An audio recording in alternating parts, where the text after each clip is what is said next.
What's up, everybody? Welcome to the Mortal Kombat Pro Competition for North America, week number 3. My name's Ultra David, and with me is Mr. Aquaman.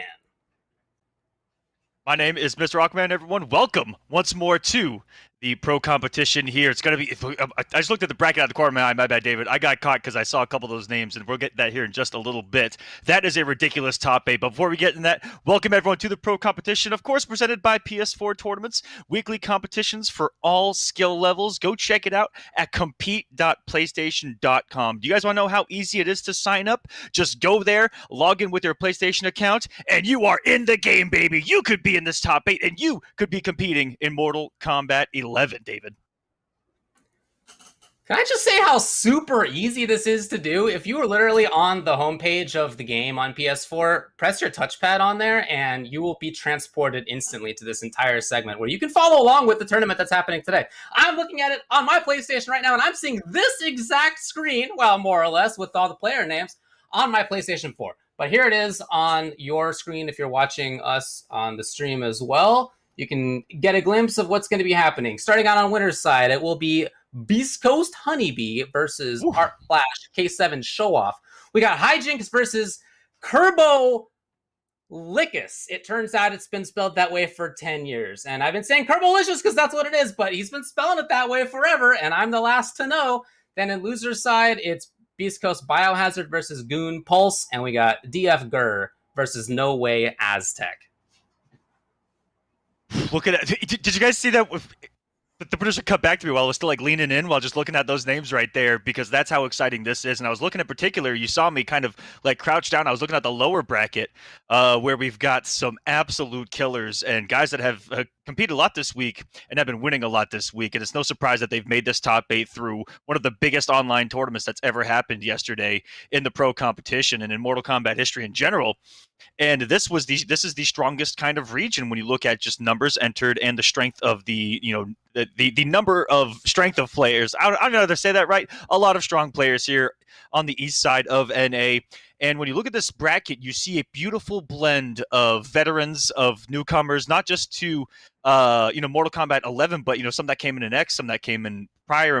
So there's a lot of generations of kind of Mortal Kombat players represented here in this bracket, and you see those guys that have been grinding, finally making really big breakthroughs in these tournaments that has been dominated by those, when we first look at East, you look at about 12 guys that, are your usual suspects, a little bit different here today, and it's been exciting.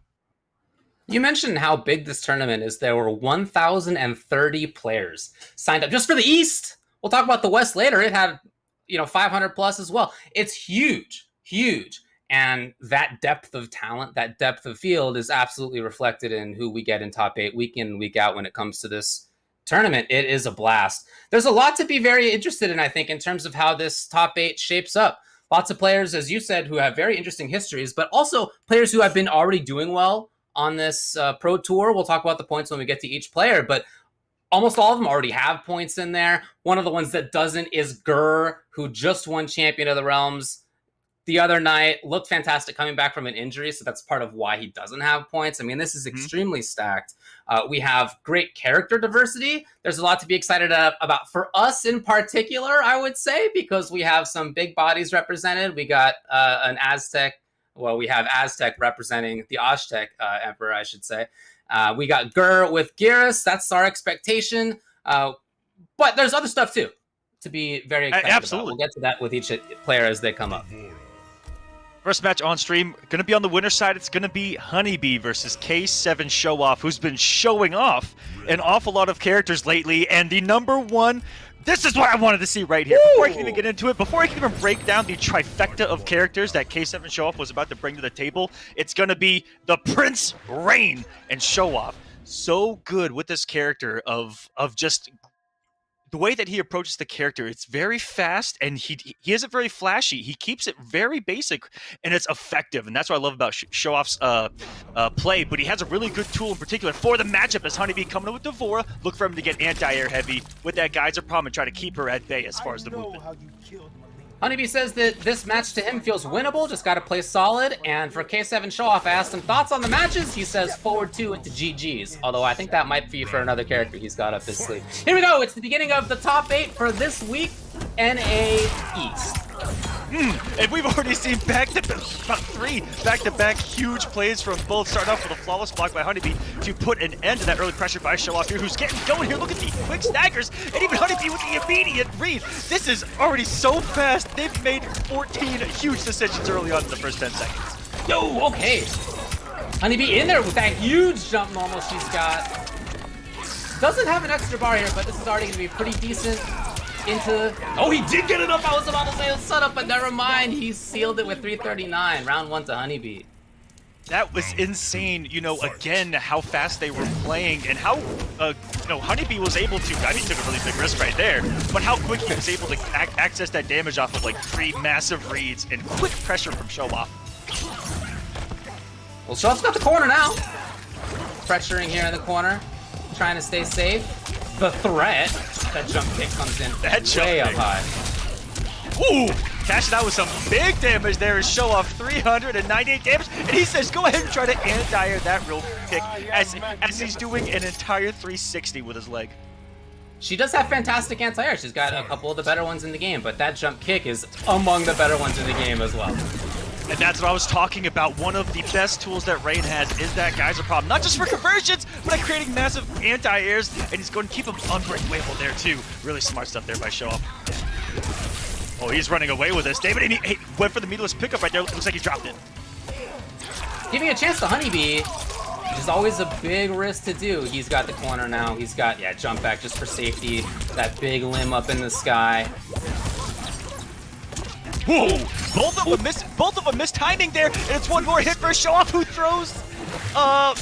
You know, Honeybee got the flawless block earlier on that, and I wonder if he went for it and then just realized they didn't have the meter off of just breaking away. Either way, Showoff surviving that first round that was so quick for Honeybee to, you know, make one big read and take the entire health bar, for him not to be phased whatsoever, and then we saw the explosiveness right back. Beautiful stuff by Showoff, and we're seeing tools in the matchup being used really well too. You know, one of the things that makes Devora so strong, Rain's Geyser Problem's able to take away, like you saw with that crucial anti-air, and it just took the momentum out of Honeybee, and it's momentum that he's not used to losing, I think, David. Yeah, that jump punch is really hard to anti-air for a lot of characters, but I guess Geyser Palm's a pretty easy solution to that. So Honeybee comes into this in Winter's Side, of course, having beaten Jetring and Abyss, 2 really strong players. K7 Showoff qualified by beating Deadly Rebel as well. Pretty tough path for both of these. But Honeybee's already had really consistent success. He got 5th week number 1. He got 4th week number 2. He's currently the 2nd in points overall. He's going to be at least 5th this week as well, so he's going to shore that up even more. Which is major points. Got 5th previous as well. Currently 9th overall. Yeah, these are both 2 of the most successful players so far early on with week number 3. Oh, anti-air already from Showoff, and not even punishable in that Geyser Problem. The breakaway Honeybee just able to steal a turn. Get a knockdown here. Immediately coming in for the pressure, and that's going to be, you know, I think he's going to be hesitant on those jump-ins as we move along. But one thing we know about Honeybee is how strong he is mentally, in that the moment that you think you've got him conditioned, he will do it again. He will do it again, and that's what makes him such a hard player to fight. And right now he's able to control. Oh, he was for a while anyway. A little risk taking on Showoff side pays off. Got pressure now as a result. Wow, Honeybee waking up with buttons. Maintaining control as well, and the corner. And how cheeky is it that Honeybee steals so many turns and that slight negativity of the Biohazard rush too. Already 2 here in this matchup. Flawless blocks of slightly better situation, and Showoff gets the input error, trying to come from a crouch position up into a stand 1 maybe, and got the Geyser Problem into death. So he starts out in the corner here, trying to take up a little bit of space. Trying to hang out. He does have the air sky rush. He's not going to bring it out. It's Honeybee now in the corner. Oh, what a tech! Trying to stay alive. There's the escape. Will it be punished this time? But tried it again. We've seen it twice. Not work twice. Big damage, and more importantly, corner carry, I feel like, on that bubble, and nice confirmed by Honeybee. I think Honeybee went for the throw because I saw a bug on Showoff there. Maybe he wanted a crushing blow. The bug on him here, though, but he's got that position that he loves, so he's just in that max jump 1 distance, and he baits a down 2 on a Showoff there. I love his control at that spot. Yeah, it's such a threat. And we're not seeing the Geyser anymore. We did see it for a while. Tries it again this time. It works. And Honeybee, is it enough? It is enough. Oh, no. It's a baby. Oh, no. Oh, God. I forgot about that. I forgot. Oh, no. I was like, whew, sorry guys, I haven't seen that one in a while. Disgusting. Honeybee looking good, showing off. You can also check him out to see him show off even more on YouTube and Facebook /Honeybee Commander. That's his last name. And on Twitter, Honeybee CMNDR. Honeybee doing a lot of really cool things with this stuff too. Does tournaments himself and has classes where he tries to level up a lot of people. And one of the I would say one of the players where I've seen so many people train with Honeybee, and now they're big names in tournaments. I kid you not. The Hive has created an army just like Devora has, and he has embraced every single bit of that lore. It's really cool. He's done a great job at Facebook too, on streaming. You know, making a little crew for himself out there. So right back to Rain for show off. And you know, you mentioned the Geyser Palm a few times. That's something that we saw in game number 1. It was really impactful. In that last game, we saw a bunch of jump punches from Honeybee, and we did not see the Geyser. I really want to see more of that from show off. Starting off though with Honeybee. Yeah, that's what they got picked up too, is that Honeybee was not afraid at all to keep jumping, and Show Off sat there and took it quite an awful lot in that last game.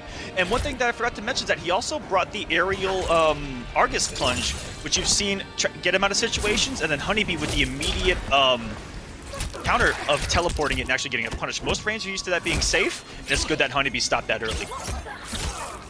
Got some great pressure here going. I love that quick stagger pressure that K7 Show Off does, where he'll like stagger, go to pressure, or do a huge backdash and try to open you up with a whip punish.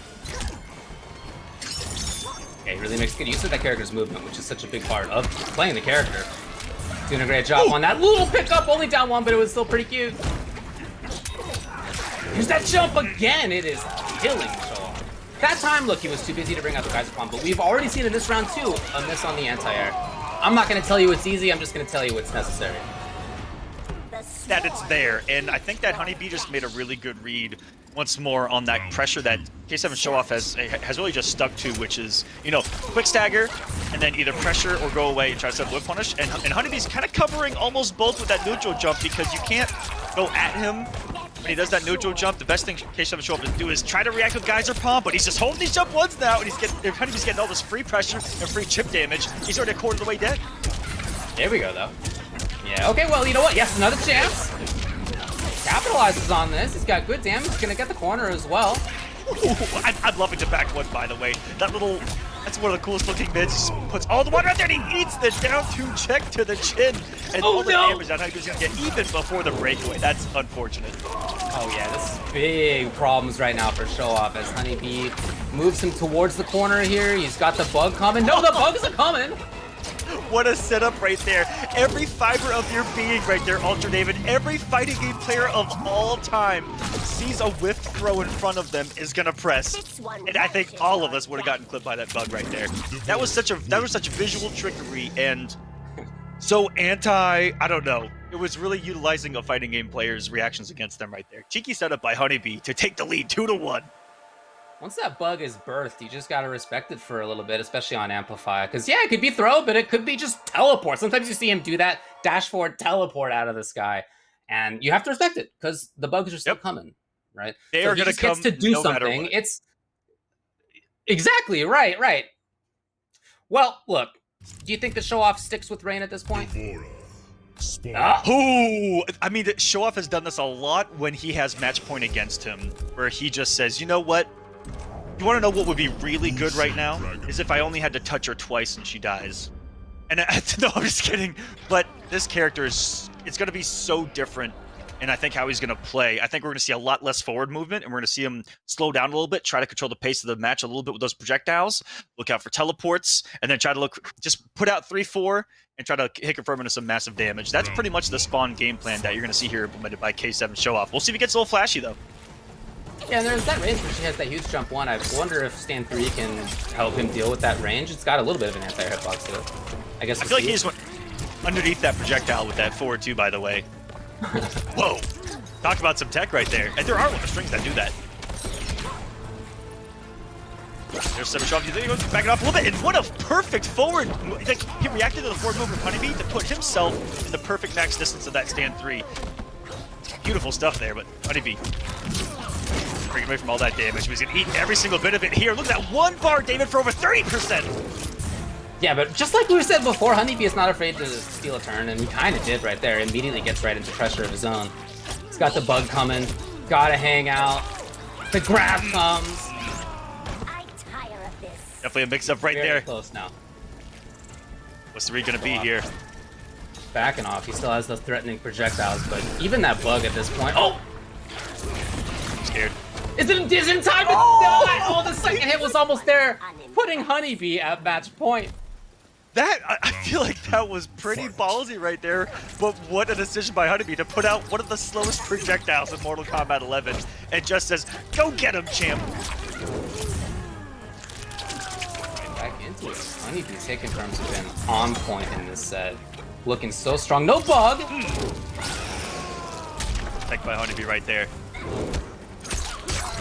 What? I guess every now and then, huh? He did have breakaway just in case. There's that control to neutral jump one, and there's even less of a threat for Honeybee now to do that, or David, I feel like. Oh, there's a bug! I'm telling you! I'm telling you! Oh no! And now he's comboed for it! Oh. I feel like everything has revolved around Honeybee stealing a turn at some point this set. Oh, and in for the grab, the last thing you expect in the pressure. What a turnaround for Honeybee after game number one. It looked like he got more comfortable, even though again I thought that anti-air would have kept him grounded a little bit more, but to Honeybee's credit, you know, the way that Honeybee is you know, so aggressive, and he never tries to let someone else stop him from doing what he wants to do. And he just kept going for it until it worked, until he won, and Honeybee's gonna advance here on the winner's side. I do like the idea of having Geyser Bomb to deal with that. I thought that made a lot of sense. It's just, I don't know that I have a good reason for why that wasn't as impactful in the second and third games as Rain for Show Off, other than maybe it was just the timings that Honeybee was doing the jumps, which just weren't not the timings where Show Off was looking for that. That was exactly. So important. You know, if you can't challenge that spot, it's hard to play against her right there, right? You can play closer in or farther, right? There's other stuff that you can do, but at that particular spot, it can be pretty tough, and that was so impactful. It felt like Honeybee got there so often. Absolutely, and for someone like Show Off, you know, with Rain, definitely struggled contending the range of Devora as far as speed, like, you know, outside of like Rain's back two range. I think that Devora was kind of naturally faster because she was at forward one range, and Rain can't really do much about that unless you cycle to get down four. So that's where he was struggling, because almost any button he would press, if he was wrong, he'd be eating a neutral jump one into a full combo, right? And so that's where you kind of get into your own mind, where everything you're looking for on top of that, you know, potentially not having a read at all on Honeybee. And it could just be like that on any given day in fighting games. You're just like, I don't know when this guy's ever going to jump. And every time I look for it, he doesn't. And every time I don't look for it, he does. And then I get checked. And it can just be like that. And I say that from experience, having just experienced that. Absolutely, yeah. A lot easier to talk about than to actually do. I would say that. 100% there. And who we got coming up, by the way? I want to take a look at that. Hijinks and Curbalicious. That's going to be a nasty one as well coming up. Looking forward to that. Yeah, I think that's going to be really cool. We got Hijinks up here, who has beaten Lord V Noodles, Biohazard, and Aztec. Already a pretty strong run for him. Yeah, I'll say. And then Curbalicious beat Burrito Voorhees and Pulse and Gurg. We talk about these two paths that these two folks have been on. Yikes. Disgusting. Already really, really tough. Absolutely disgusting there. You know, Gerbo has, you know, we talked about last year kind of making that return to form, and he has just stayed in it. And Curbalicious, with that Cabal, I feel like has only gotten better. Has only gotten better. You know, the character has, and now that he's got more freedom to go crazy around the screen, I think that we're only going to see him get maybe a little bit better here in Ultimate, here on the winner's side. And against Hijinks, against a character that Curbalicious is incredibly comfortable against, you know, just breaking down the matchup here, has a really good record against upgraded style Jackies competitively. Hijinks, on the other hand, is going to have a tall order, and never mind whatsoever. David, come on. No way. Okay.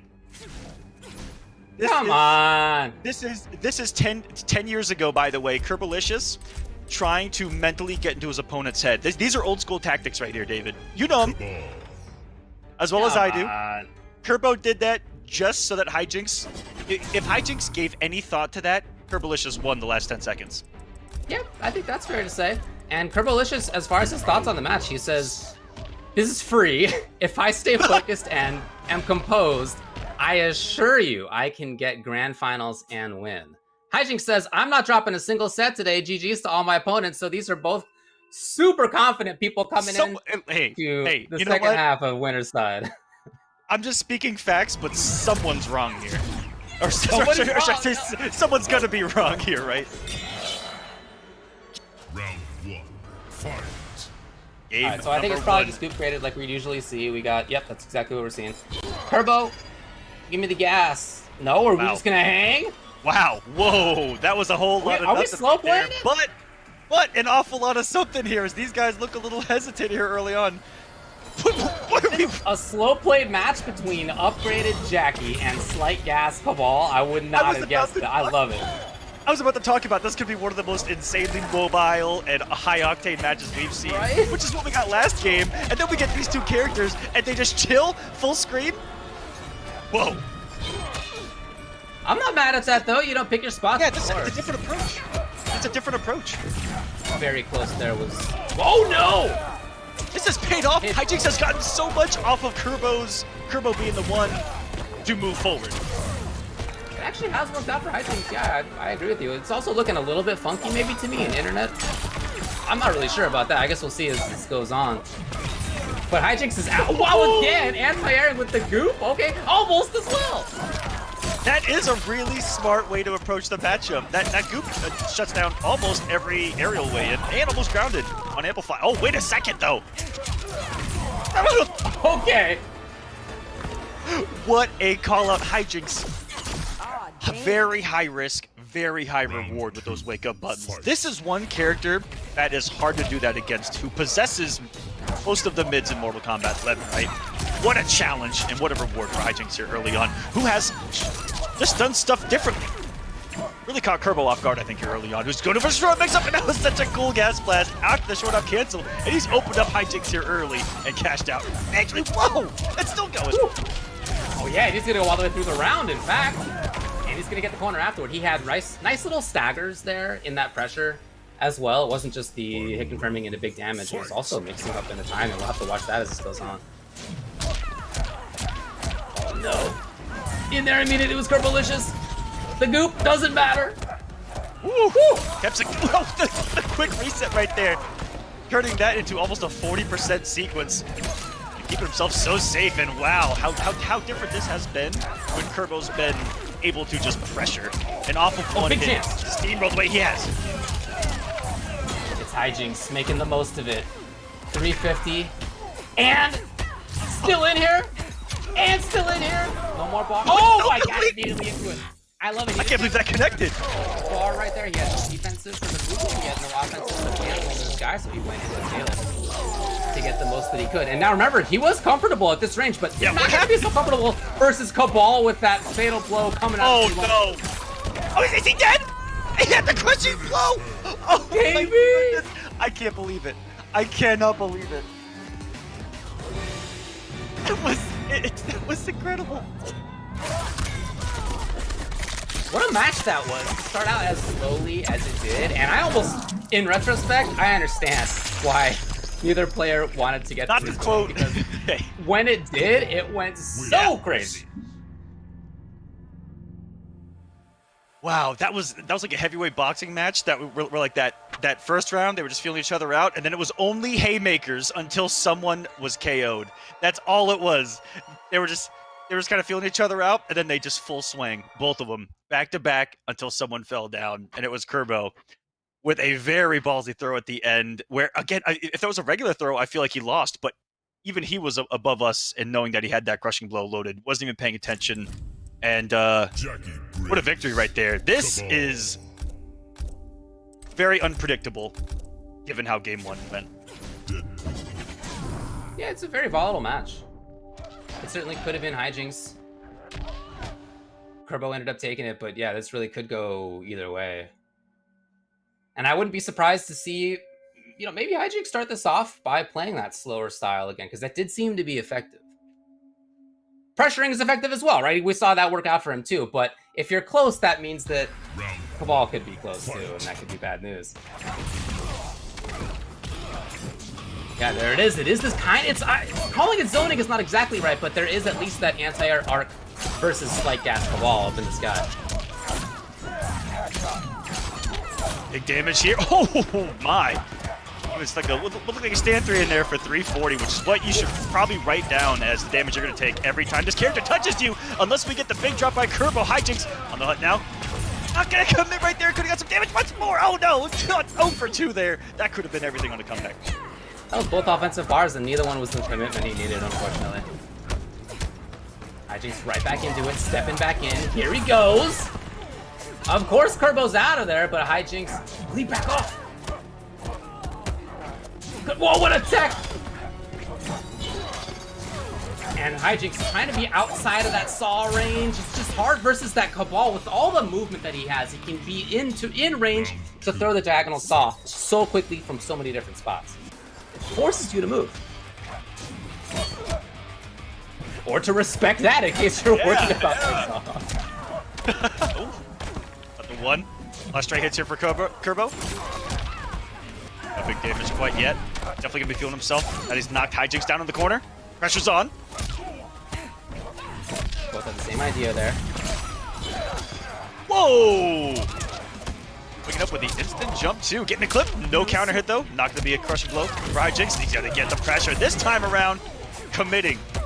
I was looking for the big stuff there, but Curbo was out of it just in time. Had the offensive bar. He's gonna get more pressure here. It's so scary here for Hijinks, who wakes up so bravely. The fear in both players' eyes. Can he get there? Oh, what a conversion. What a conversion by Hijinks. The awareness right there to solve that problem of how can I get the kill with Fatal Blow. It's genius. Mess with the wrong family. He's alive here. Good position as well. Fight. And I've noticed that Hijinks definitely a little more aggressive here. Opting to go back and then make the decision to leap in, and this time does get the 3-3 to punish, and with no defensive bar. This is going to be Ouchtown population Curbalicious. Another kick to the back of the head for 40%. A little bit of bleed on you. Take to the skies, no fly zone, and that had to have added an extra 10% on the ground while you're bleeding. The floor is lava. There's an anti-air defense system. Where can you even go, David? Nowhere. He's bleeding for doing this. Still taking damage, yeah.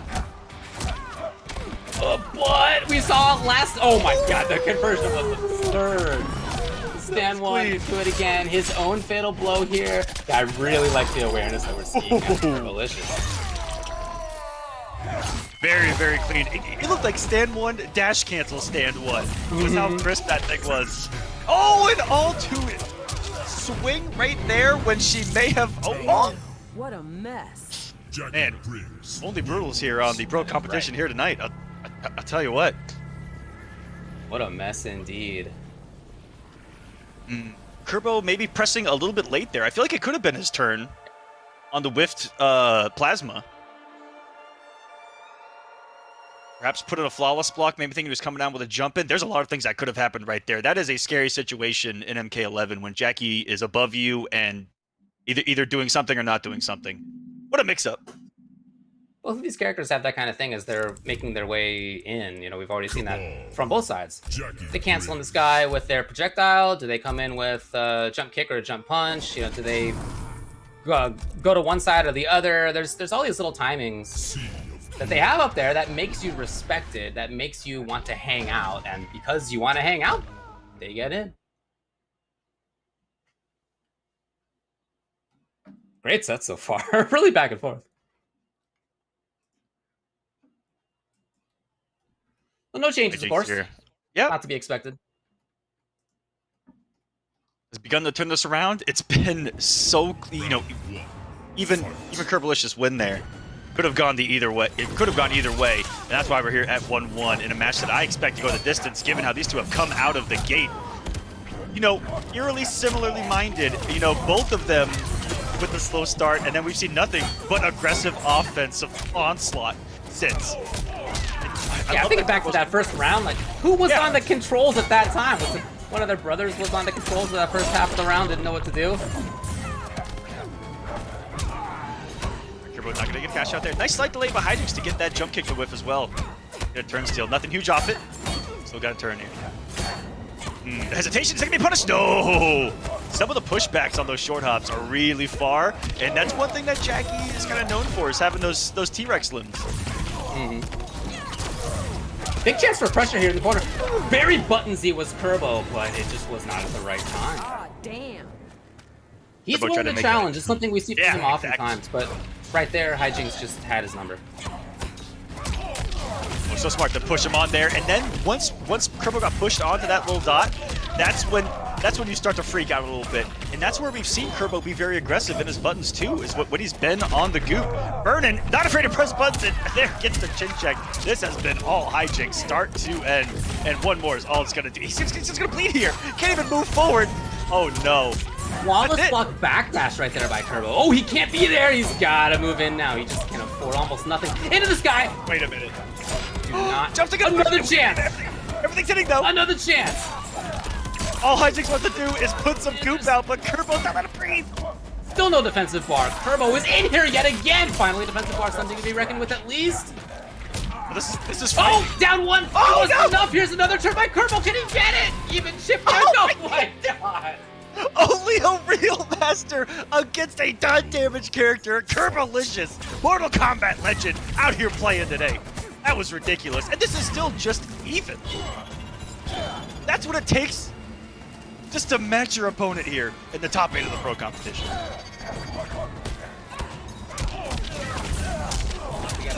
Just put that offensive bar too, and you're gonna cash out when you knew that there was no defensive bar. Semi-zoning yet again, but Kerbo, even though he got hit, gets offensive pressure, which is so key. No. No breakaway coming. A chance maybe for Kerbo. Okay, throw escape.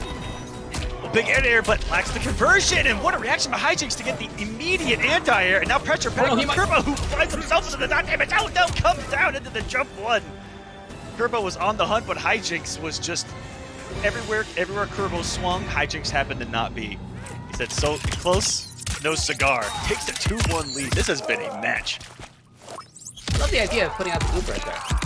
So close to death already was Curbalicious. He just couldn't afford almost anything. So to put And out the sky goop right there, you fall down, you still can do jump punch or something like that just to contain in case the opponent moves forward. Great idea. Absolutely worked. And I feel like that is what almost exactly cost him, you know, that second round, where you could tell that the only thing on Hijinks' mind was getting out one goop or the one tick that was needed in order to kill. If he'd have jumped and did a down one, landed on it, he would have been 100% good to go. But Kerbo did a really good job of just knowing that and not letting him breathe at all. And almost every comeback in MK11 starts with immediate throws, and you see Curbalicious use that perfectly, where, again, the last thing on Hijinks' mind was simply getting hit by something raw and looking for an opportunity to get that out. Curbalicious didn't let him breathe whatsoever, got some throws in there. Hijinks just wanted to block and look for a spot, and then by the time you knew it, right, by the time you realized that you do need to start looking for throws and things like that, you're already one hit from death. And that was the comeback of Curbalicious. And all of that, just for me to tell you that Hijinks still won that match, David. That's what this is. They both were so confident coming into it. I think you can see why. Here's Kerbo starting it off. No break just in case. Saving that defensive bar for her is so important as well. But Kerbo's back in! And it's going to be a ton of damage yet again. It's 300 plus almost every time. That's both of these characters, really. Oh, yeah. Every touching it, like 30 sure. plus. Most of it's unbreakawayable. There you go, 250. And it cost you two defensive moves. Interesting moment. And very early break just in case. Okay, cool, yeah. Didn't take a risk on breakaway or armor breaker or whatever. I'm actually shocked that Kerbo just didn't go with it, because it would have been close to the kill. He has the raw amplified special. No! Okay, now I have to talk about it, because it just cost Curbalicious the entire match, David. Just the fact that Kerbo didn't go into the guaranteed damage that would have put him at 1 HP regardless, I think just cost Kerbo that round. You know, he went for the launcher versus the hook slam that would have it would have been guaranteed. Crucial decision, but very quickly happen. Lovely pickup. And then the challenge again from Curbalicious, who expected the walk forward. He's got a chance here for some mix-ups. It has been so aggressive from him. He's gonna even pick up down one. He has down two right there. He's always doing something. He's backdashing. He's jumping around. He's gassing everywhere. Just trying to be as chaotic as possible right now, but Hijinks not falling for it. A little bit chaotic himself. Things have worked. I mean, he's trying to down two right there. I mean, you got to do something. You know, you can't just sit there forever. And I mean that for both of these players. Okay, finally this throw connects. We've seen it come in a few times. Hijinks here sitting at match point and gets it. Go pick it up. Oh! I tried to warn him. I tried to warn him. It was too late. It was too late. It's too late. So look, Wow. so despite that first game going to Curbalicious, and despite that comeback that we saw in game number 2 for Curbalicious in one of those rounds, pretty good chunk of that, I would say, was Hijinks with good control. I mean, Yeah, and is control the right word? Maybe not, right? Versus somebody like Curbo who's willing to challenge so constantly, but just coming out on the right side of situations so much more frequently. yeah, it's like a controlled chaos that both of those characters and players bring to the table, and it was in the middle of all that chaos where Hijinks was just a little bit better in the decision making, or just being right, which is what fighting games can be sometimes. If you guys play rock paper scissors, sometimes you're just right in those situations, but then you pop off like you're better anyway. It's all the same here, but really good job by Hijinks in those moments, because Curbalicious is one of the best in the world in those moments. When you're in someone's face and feeling the pressure, and it's like, yeah, you all have all these options. That's where Curbo likes to play those mind games, is when it's this close and he's pressuring you and being that chaos, backdashing, instant air gas blast. He did walk up 1-1, nothing for like 2 seconds there, and then he threw. Like, that was just so different. It's like, who actually does that? And that's what Curbalicious tries to do. And Hijinks handled it really well and got the W 3-1. Good stuff. So it's going to be Hijinks versus Honeybee in winners finals. Just to remind you of what we're doing here, we're of course on the Mortal Kombat Pro Competition week number 3. We have 8 events per region. As you can see, we are in the middle of one of these. North American League today. We have East going on right now. West will be later today, but you can see the other regions are here as well. For each of these, the battle here is for points during the season. And whoever gets the top 8/16, depending on the region, in points, will advance to their region's finals, at which point they have the ability to win that cash. We got quite a bit of money on the line as well. Hey, $10,000 per sub-region here in the pro competition. So many regions represented, so many opportunities throughout the Intercontinental North American League and Liga Latina. The action has been incredible so far. I've gotten to write down in my notebook so many new names because of the pro competition here. It's been awesome, and everything happens right there at compete.playstation.com. It's all integrated. It's all easy. Just sign up, play if you're in one of those regions, and try to get a piece of this money, a piece of this action here. We're jumping already into the next match. Yeah, we're moving to loser's side here. So we have Biohazard, one of the best known, been long-time top player here, and he lost only so far to Hijinks. He's beaten Lord V Noodles, he beat Burn and Oni, he beat Deadly Rebel then to make it into the top 8. Pulse sent down to the loser side by Curbalicious, but beat Katana Prime and Abyss as well. With some big wins. Biohazard currently 8th in points overall. We got Pulse here, who currently is 20th in points. His first time making top 8 for the MKPK, and he says, I can beat everyone here. Just gotta play good.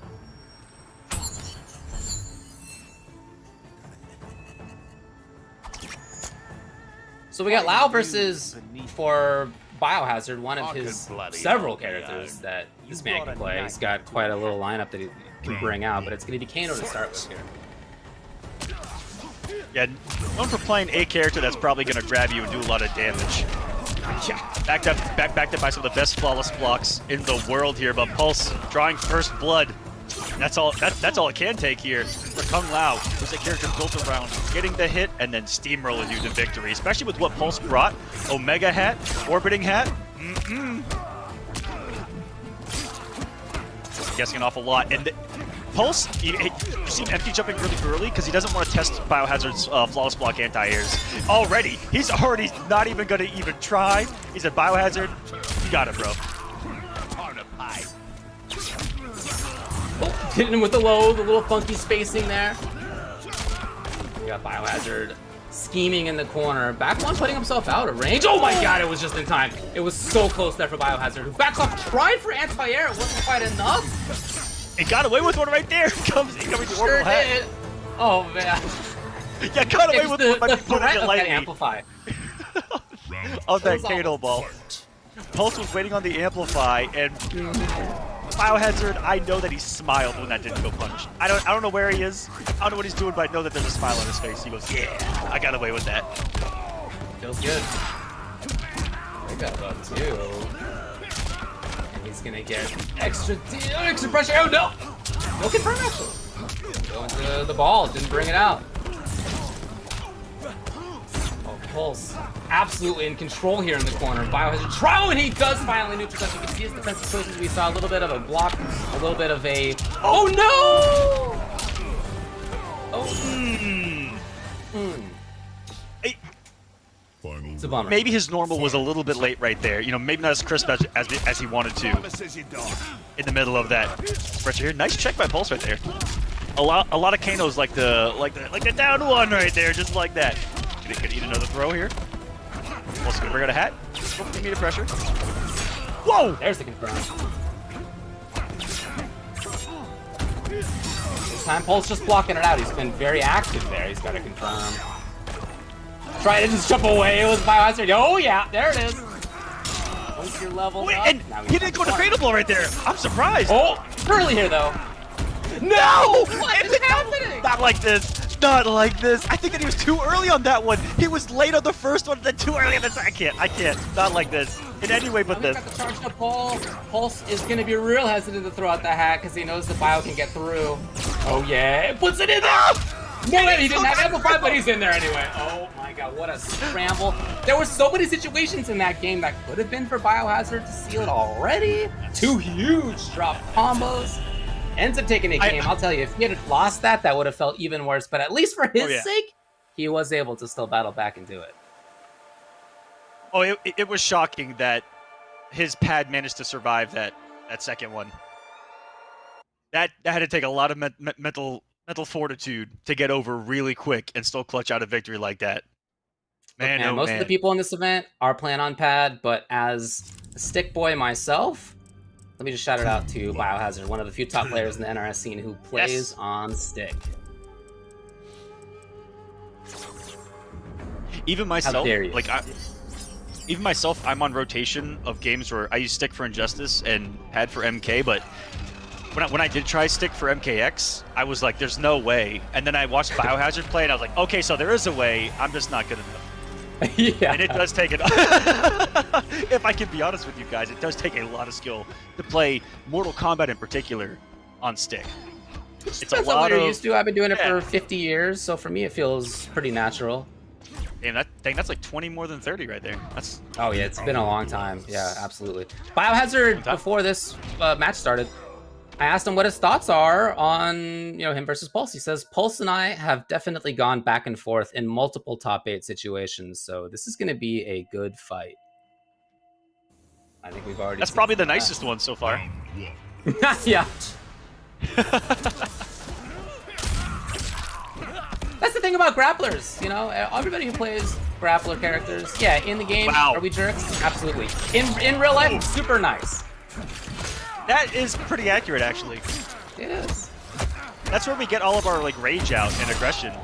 It's in game, not even joking. I think that's true. Yeah, Look at Biohazard. I mean, look at that round right there. What a nice guy round. The nicest people in the world are the most ruthless gamers in the world because that's our therapy.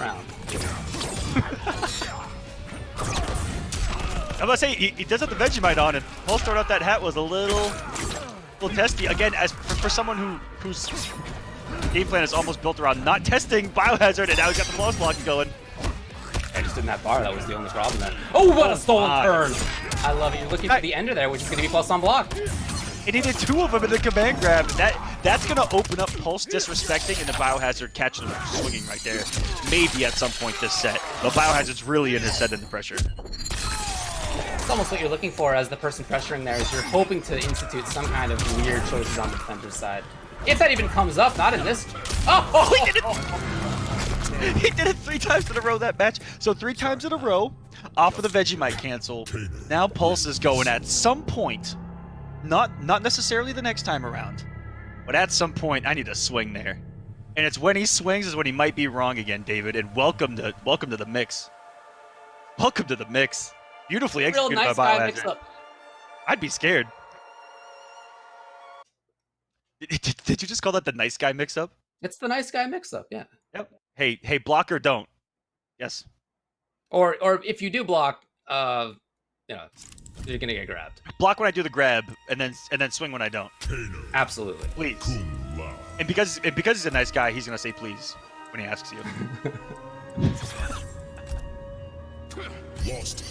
You can check him out on Twitter and YouTube and Twitch at Biohazard CMNDR, by the way. Also teaches a lot of players as well. Raising the next generation of champions, these guys out here. Yeah, man. Pulse trying to do it here. You can check him out on Twitch and YouTube at My Name is Pulse. If you were curious what his name was. Ooh! He did the extra, he did it earlier there. He's really trying to get cute. Some breakfast here. Ooh, really wake up and oh, that was that kick knocked him back pretty far right there. Try to get the same one first. Whoa! Oh, there we go. Did he just try a stance switch kicks up? What a genius. Yes, yeah. He actually thought at like layer 27, and Pulse was like, I'm going back to layer 1, and this layer 1... Yeah. Oh, he can absolutely seal it on any hit. Oh, no! I know that... Oh, in the hit advantage, now the dirty one. Okay! Nice conversion right there before the breakaway could even happen. Really smart to go for instant jump kick, and then had the dive kick to back it up just in case. Yeah, that was good right there. Starting out with Biohazard. At that range, it's just so scary versus Kano.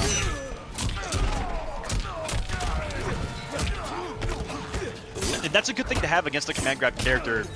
Saw Pulse flawless block and hit advantage of his poke, and that's going to keep him guessing because command grab characters love doing those pokes. They have like the stagger them because you're respecting it in the command grab. And in the flawless block situations, it takes away those jails. Speaking of, I'll do it perfect here, and even in the standing jail too. There's the button. That's what we've been looking for, and it finally did come out. It was only a down 1 into, well, unfortunately for Pulse, a loss in that round. But still, the fact that we saw the challenge is going to be something Biohazard will pay attention to. Yes. So Vegemite on, and it comes to me. No! Pulse is unfortunately not gotten, I don't think, a single punish on these Kano balls. Biohazard has won that mind game too. Big from there. That's some decent damage. Definitely doable for Pulse here. Oh no, it was the last thing. It was the last thing. Yeah, somehow Biohazard lands that so consistently. He doesn't have any control over that. It's just whether the opponent blocks late.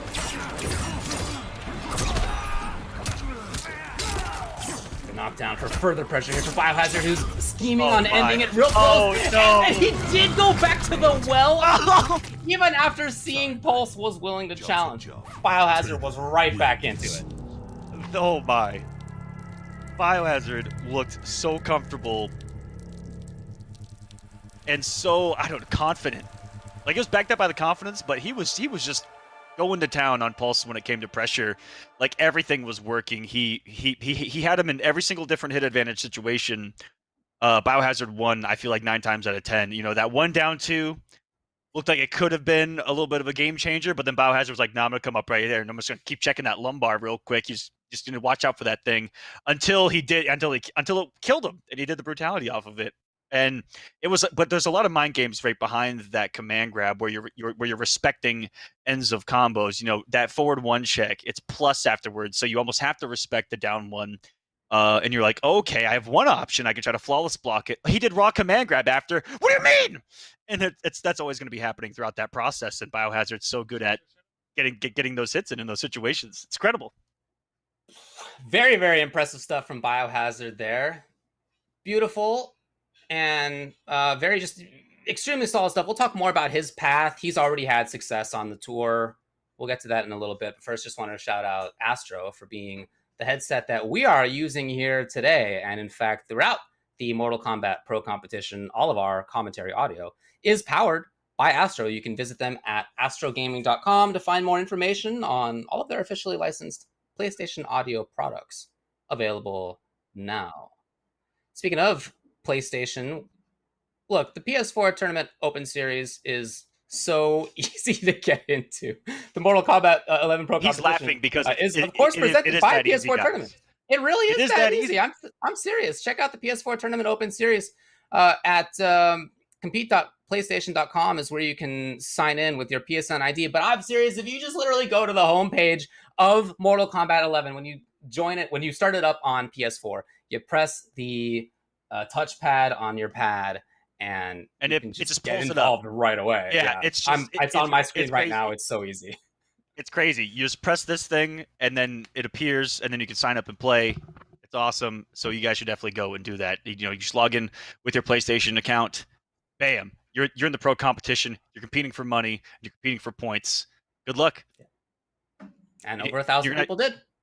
And you're going to have to deal with people like Biohazard. But you know what? You guys can do it. Put in the time, put in the effort, get in the training mode, use the awesome tutorial that Mortal Kombat 11 has. Go over to combatacademy.com, learn you some frame data, learn you some combos. Then you get to the advanced strategy guides. Then you start watching pros. Then you start watching competitions. Then you join them. Then you start beating people. Let me tell you, because that's exactly what I did. So we were talking about how nice grapplers are, and I think here's absolutely one of the most obvious examples of that. Everybody. Two of them. For sure. Gur is man grabs. Long time, extremely nice dude. He has unfortunately, and also top player, unfortunately had an injury not long ago, a little back injury. He does say that he's feeling better on that, and you could see that just the other day when he won Champion of the Realms Week 7. He's already looking good. I'm really happy to see Aztec in here as well.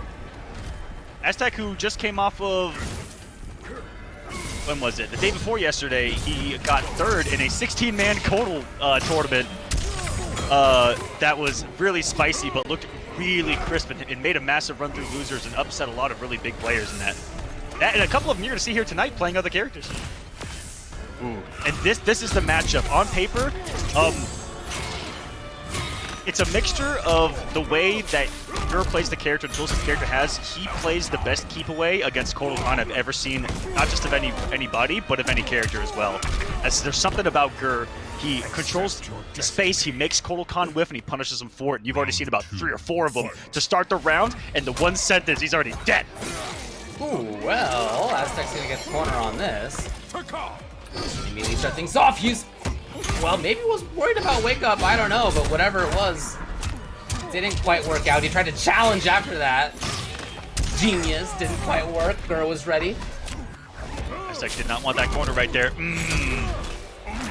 He's gonna find himself here regardless. Gur doesn't want him to breathe right now. Doesn't want to give Kotal that time to put all those big beefy buttons right there, David. Huh.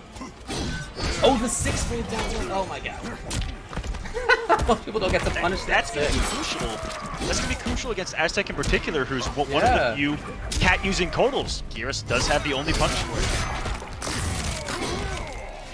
Yeah, everybody else just has to play the mix-up there, but he can just straight up punish them down one. Well, almost everybody else. There's a couple other 6-rammers. Exactly. Yeah, he's got one of them.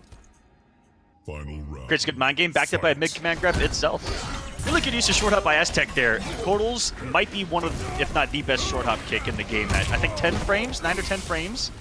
That thing is quick. Really good pushback. Complimented by the down 3 really well. Oh, he's holding all of this. Yeah. Okay. He was praising the sun the whole time, David. He was comfortable. Directly into the command grab here. That's something Gur has to worry about every time he staggers. Because just like with Kodal, who leaves himself at like -7 a lot, so does Gyros. And that mid-command grab check is going to keep him on his toes. Post 4-2-1-2, everything. He tried to get the punish there on the sand with the cat. Well, getting a little scrambly here, but Aztec gets it again. Still no amplify. He wants the pressure mid-screen. The timing's here. Okay, Gur adapted right away. That was ridiculous. He even knew that the breakaway was coming, and then set up a launcher afterwards.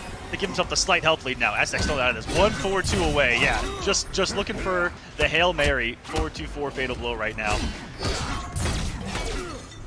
Frightened to get opened up by those big almost. He's gonna walk right into it. So smart by Gur. That could have gotten him killed right here. You want to talk about one character that probably can punish that? It's Kotal Khan with that range.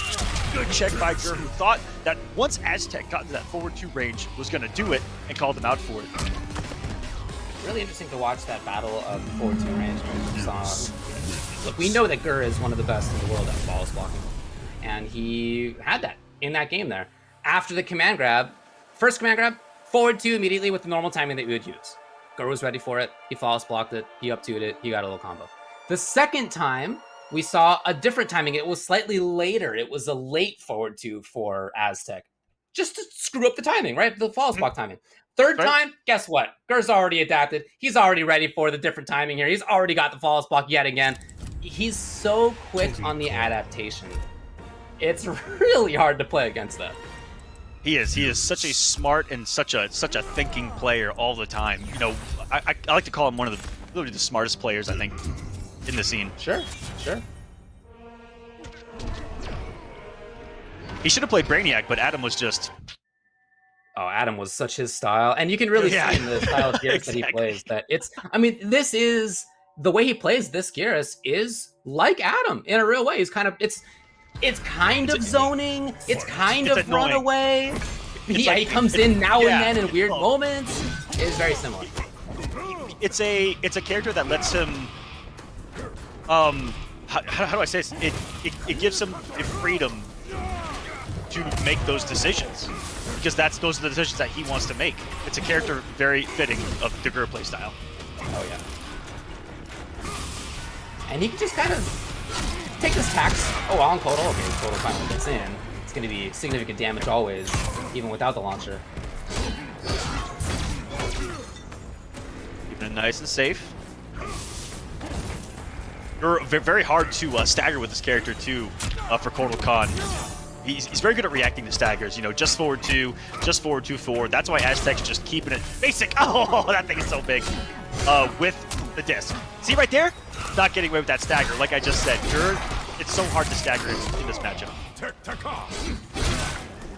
Ooh, back out of the forward 2 range. And what a keep up. It is definitely going to hurt. He'd have the bar. He's got a big health lead here. He's going to praise the sun. Oh, cute. Very cute. Round 2. When in doubt, God Raid out. By the way, I feel like we've been talking about Gur a lot, but Aztec's looking really, really strong too. He has. That's this matchup. He has a good mentality of you know what? All I need to do is just get in one time and keep that pressure going here. And even right there, that was Aztec just not wanting Gur to breathe. Just not wanting to give him the time of day to back up and go. I'm gonna put things out on this. Oh no! 30%. Right to the dome. Oh, this is good. This is good. This barely tickles. Yeah, but you know that Gur is willing to do this for a while, and the question is whether is Aztec willing to hang out and play that patiently for that long? It looks like not. He wants to get back in. And as he tries to, the mid command grab comes back into play, and Gur can choose to go in or stay back, and he chose staying back, of course. Listen, Kotal finally got a taste of his own medicine right there, and I'm all about it. But it was that what we talked about, right? That caught the startup of a Jaguar right there. That could have gone either way. But it was Gur with that surprise dash up command grab.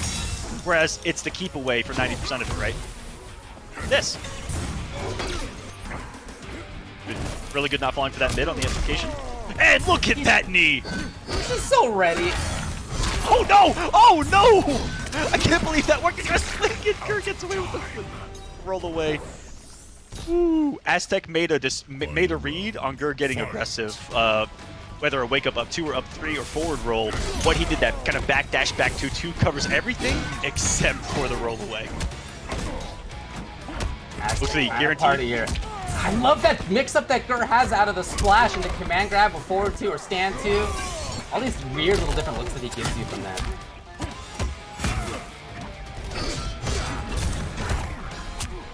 Takes away the gap. Punish, the very consistent punish there for Gur. Gets him plus range each time, but Aztec's got the corner yet again. And look for the mind games off that down 1-2 of raw command grab of stand 1 mix.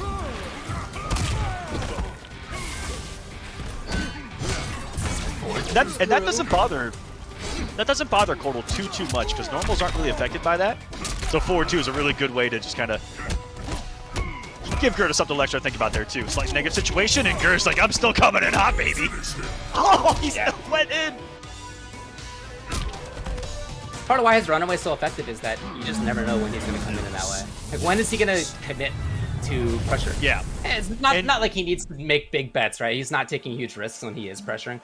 But you don't know when he's going to be choosing to stay away, right? He's gotten knockdowns a bunch. And sometimes those knockdowns turn into pressure. Sometimes, a lot of the times, they turn into him just setting up sand or doing a sand trap or whatever, putting out a pillar, something like that. Yeah. Every now and then, he comes in with a command grab or he comes in with a forward 3 or something, and you're just never sure when that's going to come. And then for you, especially as like Cordal Con or something, you like start a wave dash and you go right into an active forward 3, and you're like, uh-oh. Once more, and then you're guessing command grab or tick throw or something else, and then almost any hit puts you back to full screen, where he starts to initiate the zoning, and that surprise offense can still really catch you off guard of you truly don't know when it's going to come. And then he could even do that, immediately teleport in, and then you're like, wait a second. This is kind of crazy. This is Aztec really said, close. I'm just here. I'm just happy to be here. Let's all have fun. Which I think is cool. It's a cool perspective. At the same time, I hope that it's not him kind of like accepting that he doesn't think that he's going to move on. So they've played this matchup an awful lot, these two. And I think that Gur... I don't know if any Cordal Con's ever beaten Gur competitively. And I've seen it happen an awful lot. Oh! He could have died for that. Oh my goodness. I think Aztec actually got a forward 2 instead of forward 1-2 for the punish there on the parry. That was a godlike read though. But yeah, it's just tough. Not just the matchup. It's Gur. It's the way that Gur knows to keep this character away. Is so good in flawless block gaps. Is so good in flawless blocks in general. If you take away Cordal Con's forward 2, you know, that's pretty good. And he's been able to do that. He's been able to flawless block it into significant damage a few times. And I think it's cool that he does not use the sand trap that leaves him close. The intention is to choose when he wants to come in or not. He wants to kind of zone it. Look, like that, right? On down 4, Yep. He could have punished. I mean, he could have pressured, I should say. He just didn't want to. Oh. And then there you go. He's back out. The knee! And then here he went into where the command grab maybe could have crushing blow. This is still doable for Aztec. Any touch in these moments. One command grab, you have a damage boost. You're definitely feeling it here if you're Aztec. Coming in hot. And Gur was still all over the flawless block, and he couldn't even cancel. Oh my goodness. Boy, that's gonna be a lot of damage. Okay. Did he have a damage buff? I don't think so. But I think it was that level 1 he's damage got- still. This is hurting. I want to point One out, more? I didn't notice that. Do you see the late timing there? It was not the. It wasn't like it wasn't immediate as possible, right? I should say. He could. The reason why David reacted like that is because he could have gotten wake up fatal blown. Because he was later with it, right? Yeah. Yeah, or looking for the flawless block. Yeah. Yeah, no, it was just a dangerous mix-up on either side. And working out. He's on the board here. Ooh, jump kick. Going through Papa Con and Maybe it's the big bet. yeah. Okay, splash directly into launch. All these little permutations, though. Big call out by Aztec on that. And then right there, back-to-back big command grabs whipping. You'd love to see it. Okay! That's showing off here. Yeah, that was showing off. That was that took some balls, to be honest with you. Nice guy grapplers, I'm telling you. Aztec was supposed to just a forward walk when he ate that jump kick. Oh no! That's gonna be a mix-up until the end of days in this game. Fight. Yeah, they tell you it's fuzzyable. I mean, it is, but it's tough. It is. It is. Oh no! Gur capitalizing by getting the corner for himself. Will he go in? He did, and you can see Aztec just be unsure whether Gur was gonna run away or not. It's so hard to know. This time, yes.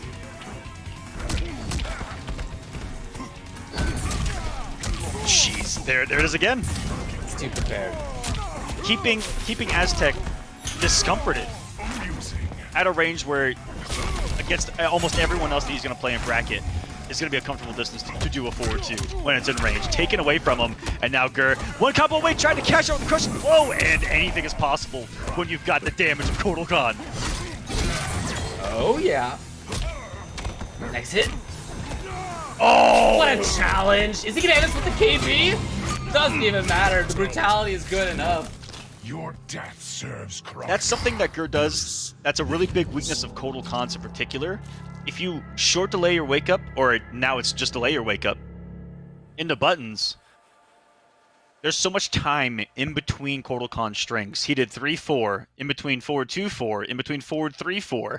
In between all of those, there's such massive gaps so that if you if you delay your wake up, that first one's gonna whiff, and those wake up buttons are really strong. And Gur knows that. He's really smart. He knows that, and he does that almost every single time against a character like Kotal, and that's why you see those wake up down ones work so often. Because not only is he doing it, he's doing it with something that's so fast, right? And it's instant pressure too. Really good stuff. Gur's looking super strong. Again, the only person who has beaten Gur so far was Curbalicious, who, I mean, it was a close one. I watched Gur's stream. The bracket, let's briefly check out here after we've gone through round one of top 8. Honeybee and Hijinks have their tickets punched for winners finals. We'll hold off on that for a little bit. We're going to get losers round 2, though, which will be Curbalicious versus Biohazard and K7 Showoff versus Gur. What do you think about those matchups? Honeybee versus Hijinks.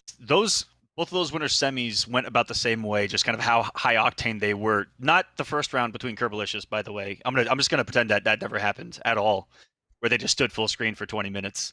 But aside from that, I expect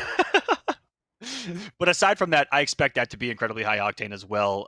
And if I'm not mistaken, and please correct me if I'm wrong, but there's something about Hijinks and Honeybee that's like clicking in my brain where I think that Hijinks came from the Hive, if I'm not mistaken. I think that this might be a student versus the master thing, but I could be wrong. Okay. We'll look into that, but that is a super cool thing to check into here. There's other cool stuff that you can check out. For example, the merch. Check it out. We got it at Amazon.com/Mortal Kombat. You got the various regions represented. You have the NA, for example, that I'm wielding today, but the other regions as well. Intercontinental Combat, of course, one of them. Liga Latina as well. Melina, Sub-Zero, and so forth. Amazon.com/Mortal Kombat is where you can check that stuff out. Really cool stuff there. We're rocking the North American League shirts right here, representing hardcore. We're here on the east side of things for this top 8. Hope you guys have enjoyed it so far, as we've made it through all of the first round matches. And it's been great. Close ones on the winner's side, 3-1s, both of them. I thought they were going to go to game 5s, just given how explosive they were. You know, it's like they were taking rounds off each other almost instantly off of one read. And those are the game 5s that are most exciting to me. But that's where I think winners finals might just pick up where it left off of whoever just gets going. I think that Hijinks was looking, again, going back to the match with Curbalicious, was looking, I think, the best I've ever seen Hijinks so far competitively. And so that's got me a little bit excited looking at that match forward on, or a little bit later on, and those losers matches. It's really exciting as well, David. Absolutely. Yep. We're going to have that stuff coming up soon, but first we're going to take a break. We'll be back with more of the MK week number 3 in North America in just a little bit.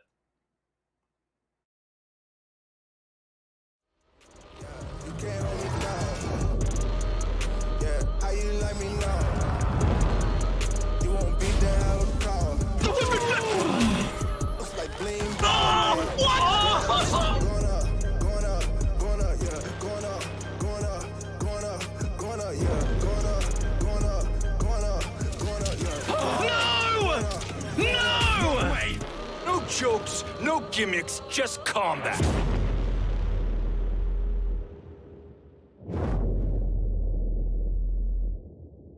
PlayStation. Looking for attention, I don't need the extra tension, cause I'm in the 4th dimension. Trap P is high in suspension. Now don't bother with the haters, cause they all be imitators. We're real life manipulators. Get it back up and see you later. I like me for me. I'ma be what I'ma be. I like me for me.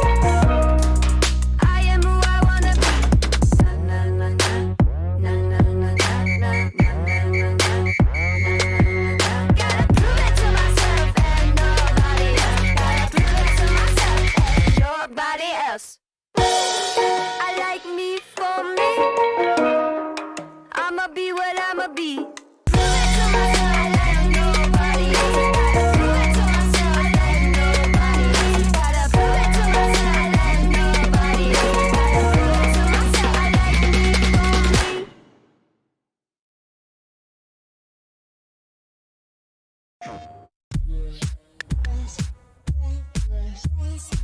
Hey guys, Ketchup and Mustard here, and it's time to test your might in the Mortal Kombat 11 Open Series. Ready to rumble?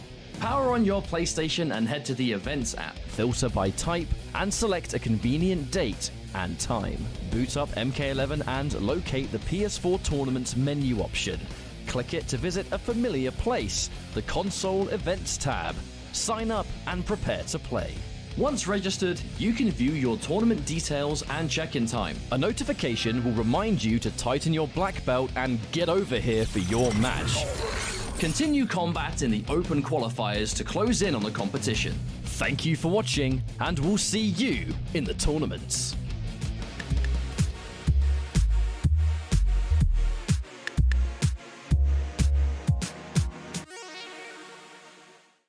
PlayStation.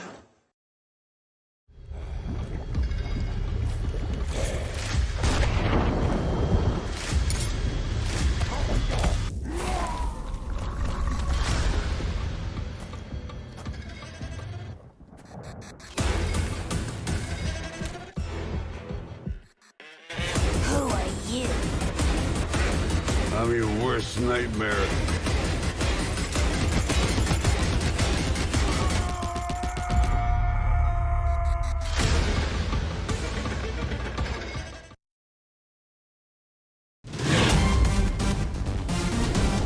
Any ring I step into is mine.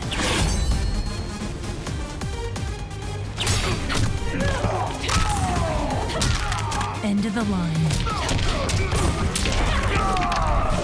Then this fight is now personal.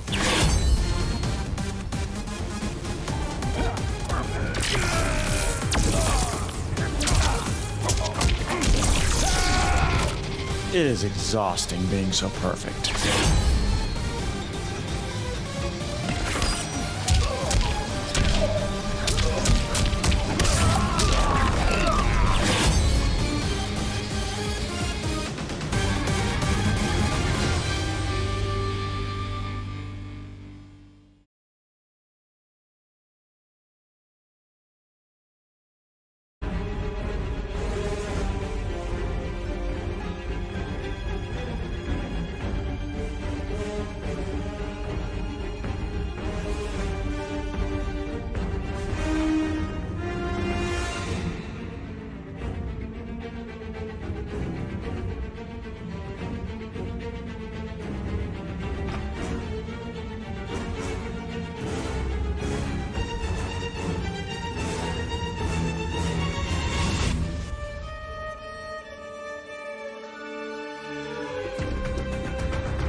Hello and welcome back. We have some more Mortal Kombat 11 Pro Competition action coming your way. I'm Darth Arma, joined by the one, the only Mr. Aquaman.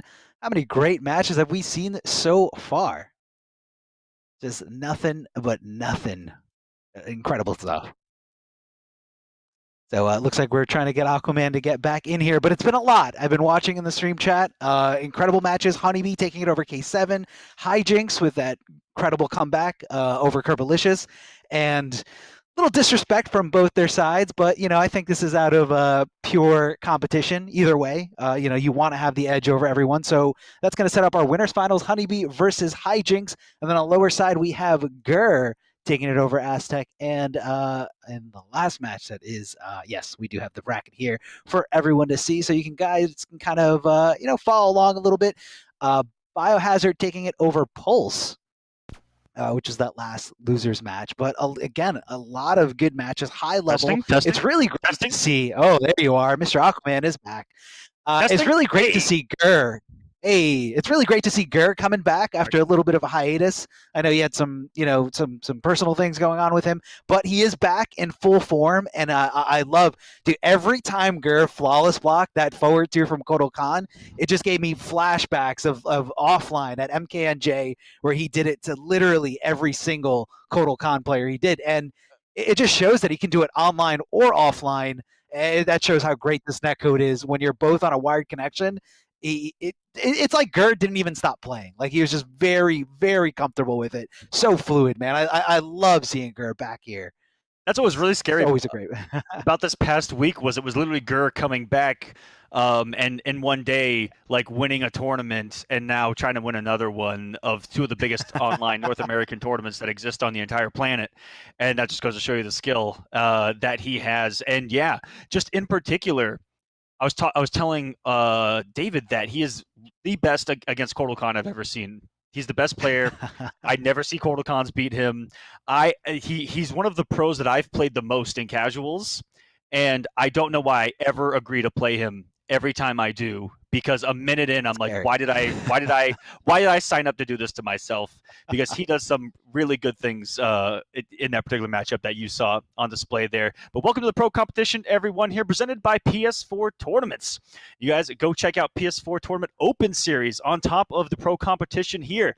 There are weekly competitions for all skill levels. Compete against your friends and rivals for unique rewards. You can visit the PlayStation 4 Competition Center, the one destination that has Mortal Kombat content that gives you an inside look at how top players play and tips and trick for players of all skill levels. All you have to do is go to complete.playstation.com, sign up with your PlayStation account, boom, you are in there. Or you can go to the actual game, Mortal Kombat 11 on your PS4, and hit this little center touchpad on your pad, boom, it'll open it up right there, the competition center. You can sign up for the tournaments right there, and your notifications will pop up right there on your PlayStation.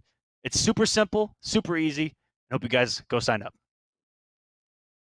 Yeah, so, I mean, that's what's really, really unique about it, is that there's just so much there for you. Again, no matter what kind of skill level you are, if you're a beginner, intermediate, top player, there's a lot of fun stuff on there. So check it out, guys. And, this is the top of the top, man. Everyone here, just a reminder what everybody here is playing for. They're playing for a huge prize pot finale. So you're trying to get as many points as possible. You want to get, into the top 8 of each region. And both the West and the East of North American League are going to have their own finales, or they're going to qualify for the finale. And it's going to be, you're going to have a real big shot at money there in that case. So, it's fun, man. It's fun to just kind of compete, make new friends, welcome more people to the community. And that's just the last point that I kind of want to, touch on, is that it's all about getting more people to play the game at a higher level. It's more about building the community, and we should really stop focusing on trying to tear things down, and let's just have fun, man. Let's welcome people, let's get people playing the game, and let's show everyone why we love this and why we love fighting games in general, and of course, why we love Mortal Kombat over every other fighting game. All right, so we got Curbalicious versus Biohazard here. Biohazard rocking Kano. I know he plays a little bit of Baraka as well, especially when it's equipped with a really far-reaching command grab, but it looks like he's going to be focusing mostly on Kano so far. Curbalicious's Cabal is one of the scariest things to fight against, specifically when he jumps back. He's got all these different options. He can air dash in, Oh my God, so many. Just, if he wants to play a little bit more defensively, he could just throw down his projectile. He could do nothing and just like try to bait you to react to something else.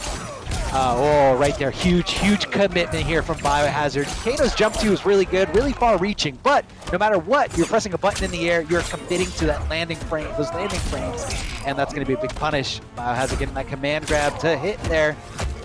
Little flawless blocking from Curbalicious.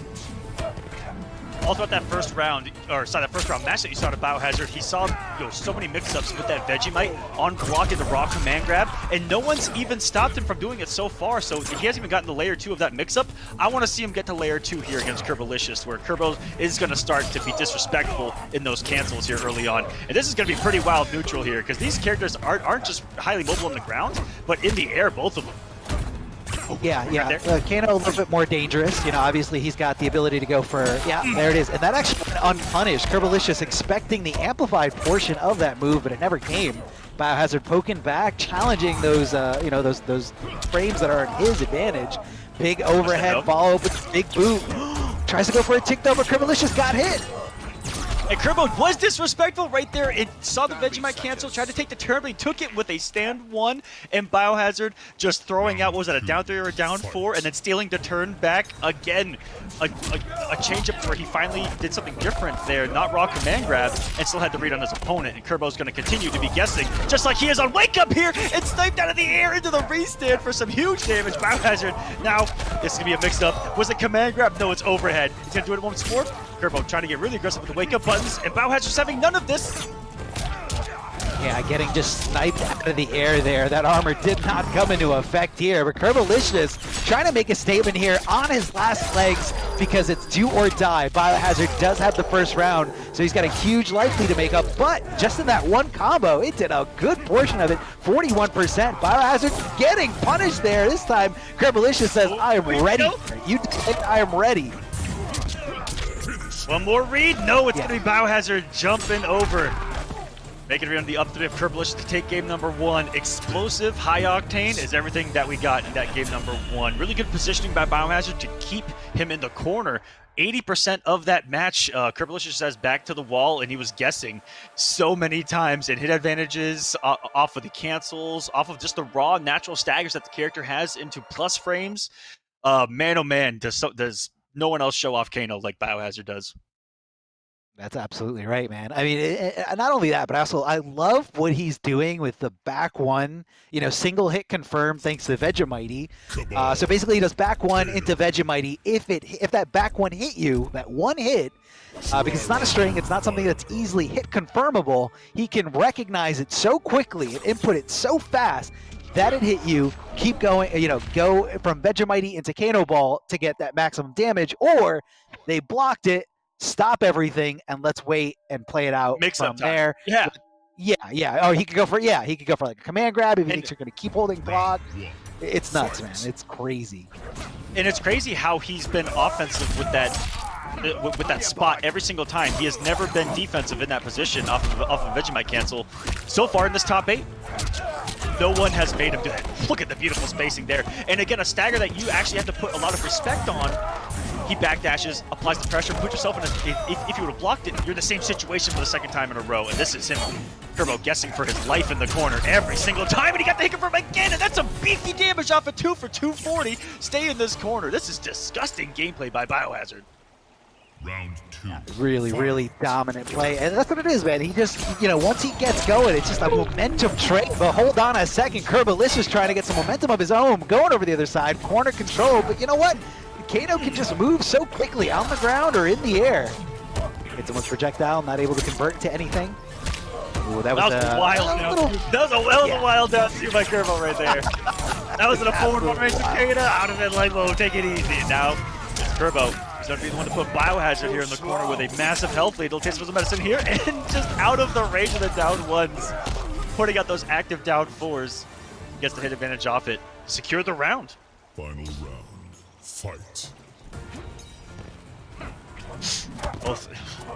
If these are their Biohazard, I think Curbalicious may have put in a flawless block. This is some nutty stuff. Oh yeah, so like right there. Throw attempt. Like, I want to know, like, I know that Biohazard had to have put in like 6 different things when you saw him buffering right there.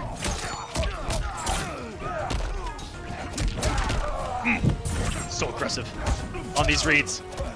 Oh yeah, extremely aggressive. And I like that Curbo just kind of stopped there, you know, knowing whether it was going to hit or not hit, his opponent was going to be right next to him, susceptible to a grab. Biohazard committing to the whole thing, not going for any kind of command grab in that situation. A poke back from Curbalicious, and Curbalicious holding on a block a lot. Is Biohazard going to keep up with that and go for a command grab? No, just going for regular strings here. Curbalicious not blocking, getting hit. That's going to be a very plus string there at the end, that spit string. Oh, jumping over, but not there in time to punish, but is able to hit confirm into that fatal blow, and Curbo. That's crazy that he was able to hit confirm the first 2 hits of 1-1 that are so fast, right? Usually with Cabal, it's all about the 1-1-1, which is still guaranteed, but I think that he may have just been showing off a little bit. Like, just a little bit, maybe, with that 1-1 into it. But really good stuff in the turnaround. That one gets me every time. It's disgusting. I know, it's disgusting. Would you say that's a clean cut? Super, with a K, clean cut with a K. Absolutely. I'll see myself out. David can come back in. That's fine. I'll just. All right, let's go. Time out. Good match so far. I know. For Curbo to survive what had happened to him in the previous game and do a much better job of there was a couple times where he had an opportunity in the corner to breathe, and before he like stayed grounded, right, and he was just taking the pressure of Biohazard. This time around, he was able to get a couple jump backs going, and he was able to get a couple of side switches out there, and he found himself far less in the corner this time around, which was, I think, the big difference maker. Because I think that Biohazard took 90% of his health in the corner. Yeah, and that's especially where we're back one, and no matter what kind of, you know, depending on what Kano variation you're rocking, back one can do a lot for you, especially if you've got acid equipped. You know, it perfectly sets up for amplified fire, where there's just fire in front of you and you can't move forward or you can't do anything. You can't jump. You just got to sit there and you know, take the DOT or, you know, try not to explode. So Kano, very, very dangerous when he's got his opponent in the corner. And it looks like Biohazard trying to react to something, some kind of forward movement there. There it was, but Curbo able to kind of jump around it. Biohazard not really paying attention. Jumped in on here. Good conversion here from... Just saw the beauty of the Cabal. That was ridiculous. But the Cabal jumped 2 hitting from so far away that he can still convert it, even though the first hit whiffed. And he's just picking up every single touch now. And it was off of that one transaction where he came in from so far away that Biohazard wasn't even ready to even deal with a jump in. And then that Max Systems jump 2 snipes him from the top of the Sistine Chapel, apparently. And off of that damage, which converts it to like 340, he's able to mount a comeback. A comeback in momentum, I feel like Biohazard had established early in that round. Yeah. And Curbo, you know, it all really started with that one jump in. Just the fact that, you know, he got past all that. So Biohazard, I think, needs to take it a little slower here. Oh, that could have been a huge whiff punish, but Biohazard already committed to something else. Maybe not really expecting Curbo to go with that up two. You know, I feel like a lot of people don't expect Cabal to wake up because, you know, both his wake-up attacks are unsafe on block. So, you know, most of the time, counter hit, gonna lead. It's a good crushing blow. Pay attention to that DOT. It does a lot more damage than you think. Curbo, really, nothing really he could do. It was one hit away, one throw away from losing that round. So Biohazard trying to tie this up here. One round apiece, trying to take the nice lead here with game number 3. It's so scary in those moments too to even try to do something, because it feels like the moment that you try to do something, Kano did something that has more priority and you died, which is exactly what happened right there, because you're so afraid of Kano Ball, you're so afraid of forward one. It's overwhelming at times. You know, command grab right there was also a threat. Really good for Biohazard to be the one to be so enforceful of that, to be like, yeah, these are things you should be afraid of, and these are the reasons why. Oh yeah, Vegemite be able to get right through that projectile, no problem. But it's all about having it equipped, having it on. You know, sometimes you gotta check, does he have it on? Is it ready to go? Oh, tries to go for the air-to-air, but Curbalicious answering back with the faster jump 1. A little bit faster than Kano's jump 2. I like it. You gotta do it. Guaranteed damage, it's not gonna be enough, but you know, just get him down to that last little bit here. Now, Kano does have a fatal blow. It does reach far, but it is rather slow. So it's not going to be one of those fatal blows that you can just kind of mash in there. Oh, trying to chip him out as much as possible. That's a big whip. I cannot believe that he went with the stubbiest normal on his pad at the time. But he thought he was close enough. But he went with the quickest. Yeah, he went with the quickest option. Just didn't have the range, so he guessed wrong in that situation, but still able to close it out. And he's turned this set around, Arma. 2-1. Oh yeah, oh yeah, oh yeah. Definitely turned it completely around here, and it's that was a scary situation because we've all been there. We've all had the opponent recovering right in front of us. Their back turned, they're not facing the right way, and it happens. Sometimes people do drop the ball, drop the opportunity, but the really really good players are gonna rise above that and just take it one step at a time. Okay, I missed it. Don't panic. I'll find the next hit. Like you cannot live in the past. You can't let those missteps. Ooh, I'm excited. He is just all over your characters here, Arma. Both of them. Yeah, we do play the same characters. Yes, we do play the same characters in this game. If I know Biohazard, he's probably going to be rocking, Blood Lunge, which is going to be the command grab, where Baraka just reaches forward towards you. It does hit as a high, but it's when you're in sweep range, and a lot of tick throws. Yeah, it does go far. A lot of tick throws, and then you're also going to be seeing spine bursts here from Baraka. So anytime he takes to the air, those spines are going to come down and they're going to stop anything. Doesn't lead into too much damage, but they're very, very consistent anti-airs. Yeah, really consistent anti-airs, and in the corner become launchers, and Biohazard likes to use them to take away gaps as well. Yeah. So normally where he goes for like a tick throw with the command grab, he'll go into spine burst instead. And if he's close enough, it'll blow up. You trying to avoid the command grab. Oh, a little short hop, trying to get something out of there, but even when those spine bursts whiff, there's no recovery. It's so difficult to punish Baraka for whiffing those. So another reason it acts is just great anti-air, planting the flag to get a little bit of a damage boost. But honestly, it's not much of one. Mad respect. Yeah. Okay. It is really. It's like the reward isn't as high as some of the other characters. Damage boosts. But I respect Biohazard going for it. Oh, big crushing blow here, forward. Now you can actually break away from that, but a lot of people mistime it. They either do it a little too late or they don't buffer it during animation. Timing, right? Yeah, they do it for like a little bit wrong, or sometimes people don't want to go for it because if you do it, oh man, was that? Yeah, great hit. Was that punishable only because he flawless blocked it? I'm not sure, the exact frames on that specific thing, but either way, he was able to. The overhead is safe. The overhead is safe, so it might. I just don't know the frames on flawless block. If it becomes one of those things that becomes punishable. He did punish it. Yeah, that was awesome. I'm pretty sure that's what just happened. And Curbo breaking the game a little bit, changing the frame data. He entered the matrix. It. That's not fair. What you do when you flawless block. No, not fair. Unfair advantage here. Unsportsmanlike conduct. All those ones are becoming zeros in front of our eyes, man. Slight gas here from Curbo, all over the place. Good conversion, able to go right into the hook. And I thought Spine Burst was going to play a bigger role into this matchup. I thought it was going to kind of stop Curbo from jumping around, but I think Curbo just kind of just played it a little bit more patiently. He was doing a lot of things to try to get Biohazard to, give up on the idea that, okay, here comes the opportunity to do anti-air. He was doing like empty short hops just to kind of get him the flinch. It didn't really put Biohazard in like a punishable state or anything unsafe, but it did just kind of, it kind of clouds your judgment. When you got so many different things coming at you, it's hard to home in and say like, okay, he jumps right here in this scenario. I'm going to go for spine burst. You're watching out for everything. Like, is it a fake jump? Is he going to, gas blast? Is he going to just jump back?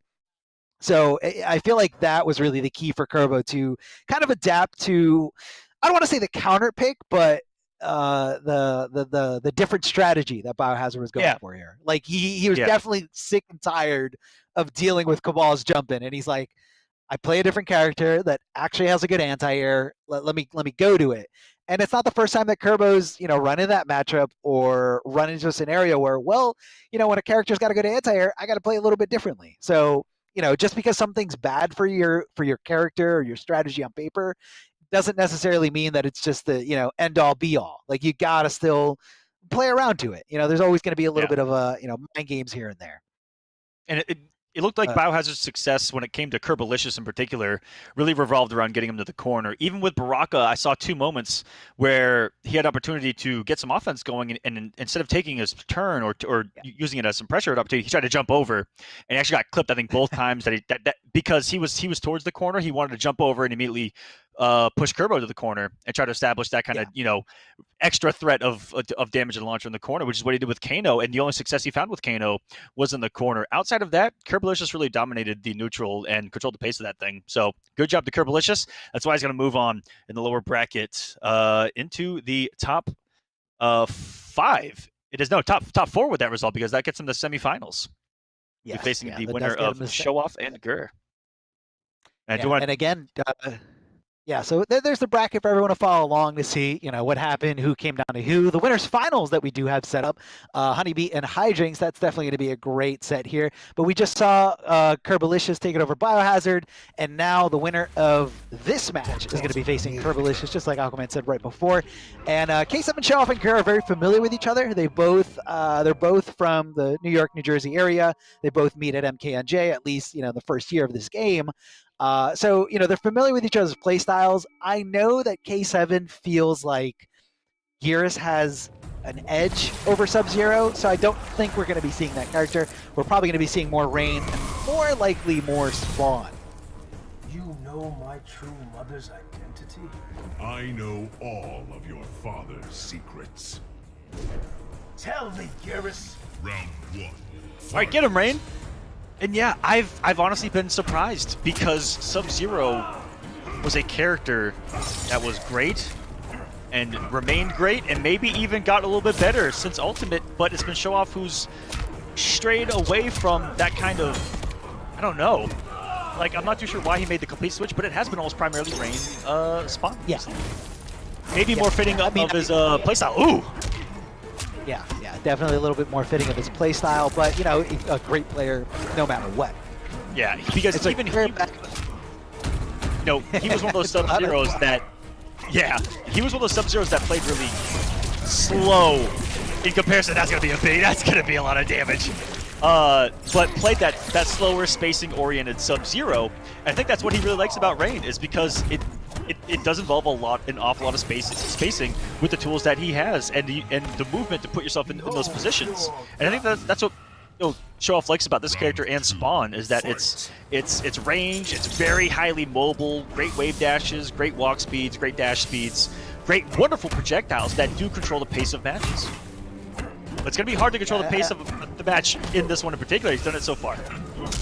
Yeah, I like the use of the projectile here from Rain. At that close, mid to close range from Geras, you got to be a little bit more careful when you're throwing those sand traps. And I think Geras going to pick up on that. I love that flawless block here from K7. Oh, getting scooped up there with the command grab. Mid. Wow! Although, I mean, that's like expected it. I mean, I didn't expect it, but I respect it, because he made a read on, like, Oki Sand Trap.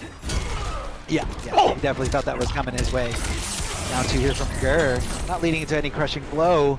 Breaking away, Gur coming off of a lot of resources, a lot of meter he's going to have to wait for. So, I think he's okay with keeping the pace real slow. Love the wave dashing here from K7, trying to just, get to Gur before he has the opportunity to go for anything else. What a hit confirm here from Gur, knowing that's fatal blow. He short up over the back 3 and 1-1 in between. Okay, Gur. We see you, we get it. Calm down. Just kidding, keep going. This has been awesome. It's like he never stopped. He did not miss a beat here. I mean, Gur here in full action. Of course, he definitely would rather be in the winner's bracket than the loser's bracket, but, he's still here. He's ready to fight, and he's ready to, take it to everyone. That's really, really far, but not far enough for that crushing blow or Gur's holding on to it, but you know, I feel like there's not really too many reasons to hold on to it. Nice flawless block up to K7, forcing that breakaway to come off again. Gur coming off those resources. That's going to be big damage extra. There it is. Big crushing blow. Max range scoop for double the damage instead of the 15% going right into 30. And yeah, that you gotta watch out for that projectile. That range, like you can't just throw out, you know, low sand trap willy-nilly. You know, you gotta be a little bit more mindful of it. That's gonna be a little bit of a launcher. Whoa, what a wave dash! He got around the clone. He got right through it, right in his face. What happened there? Oh my goodness. If K7 is gonna convert anything into a fatal blow, not gonna happen this time around. At least Gur's off the defensive bar. What a call of just a stand 2 stagger as well, slightly negative.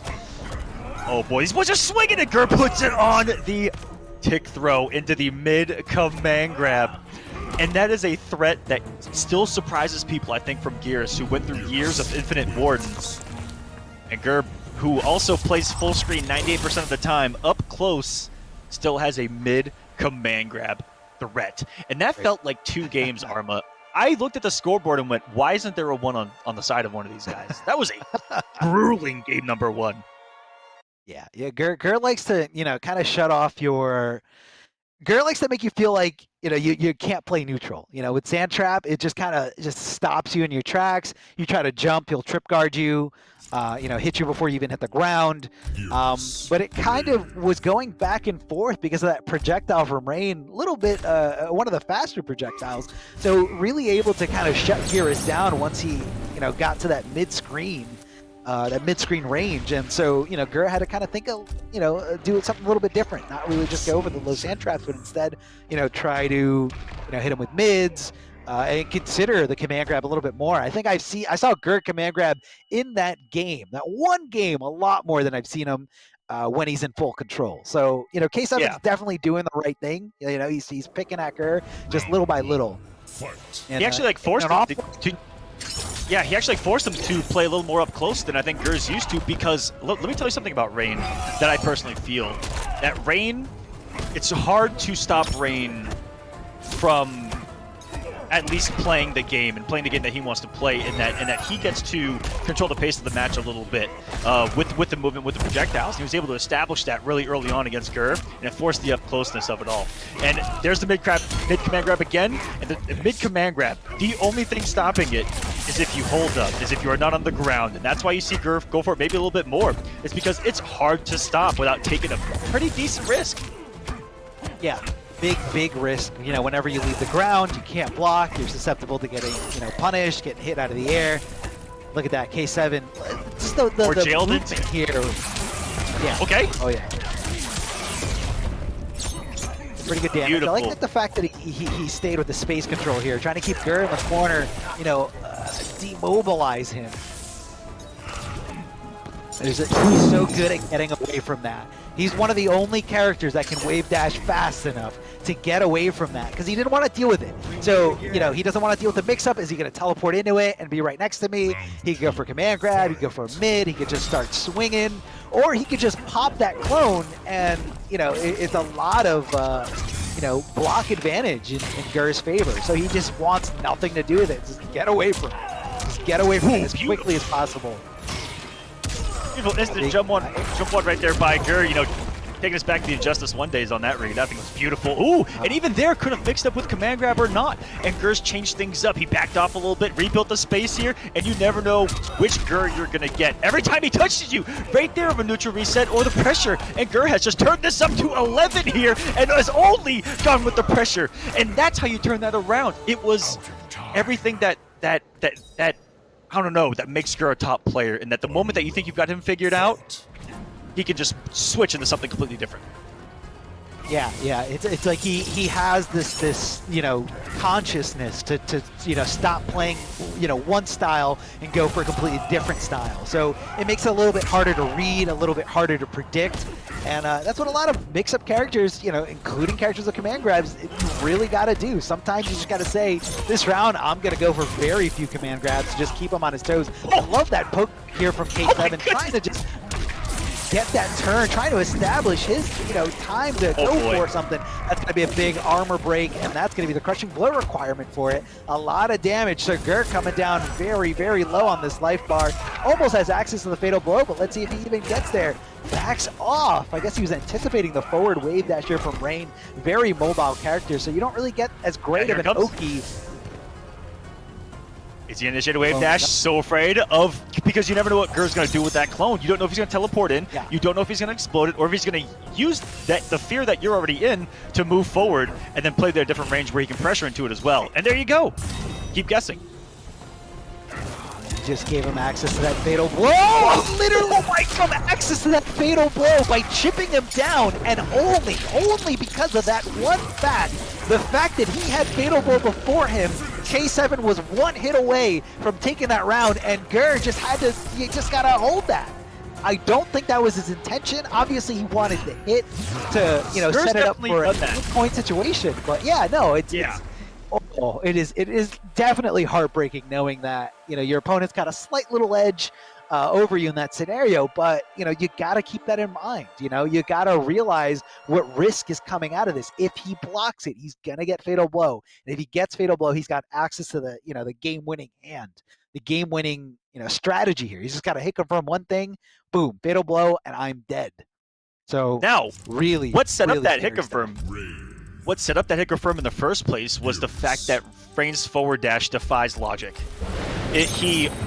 Those two forward dashes, Gur had done a good job multiple times in that game, in that one game in particular early on, where he actually caught like 3 forward dashes with sand traps. He just happened to be off one time. And the thing is he was like he was like 3 for 4, which is still god tier. To be able to make a read on where Rain's going to be in forward movement is next level that I can't even fathom it. But for Showoff to get to, but Showoff finally made it through and had the right decision on the fly. It was beautifully executed from start to end. It was Gur being off by a little bit, but it was Showoff utilizing that forward dash, and that's kind of what I mean by Rain being different from the cast in that regard, to be a little harder to control for someone like Gur and Gears. Yeah, definitely tougher to control here. I can 100% see it. I love the choice of strings here from K7. Trying to minimize the risk, not going for anything crazy, but it's those few little strings with those, breaks there. You really don't aim. Oh man, good combo here. That jump kick is so tough to contest. Like unless you've got like spine burst or something that's just like clearly anti-air, it is so difficult to contest here. This is all K7. This is a massacre. That's a flawless and ride the wave to victory. To Showoff, that was Gur was wrong 7 times in a row right there in pressure, and it looked like about halfway through he may have just tried to swing his way out in any way. Because K7 Showoff was in his head full pedal to the metal in the corner right there. Has that Hydro Boost pressure. Once it hits and once it gets going, that is where Rain's damage is. I saw even chat talking about it. I see a lot of people talking about Rain in general, where the character mid-screen doesn't look the flashiest when it comes to pumping out some damage. In the corner, he can do that. He can do what you guys just saw and run over someone into a flawless victory. And the stylish brutality, that was tasty right there. That's pretty tasty, Arma. So good.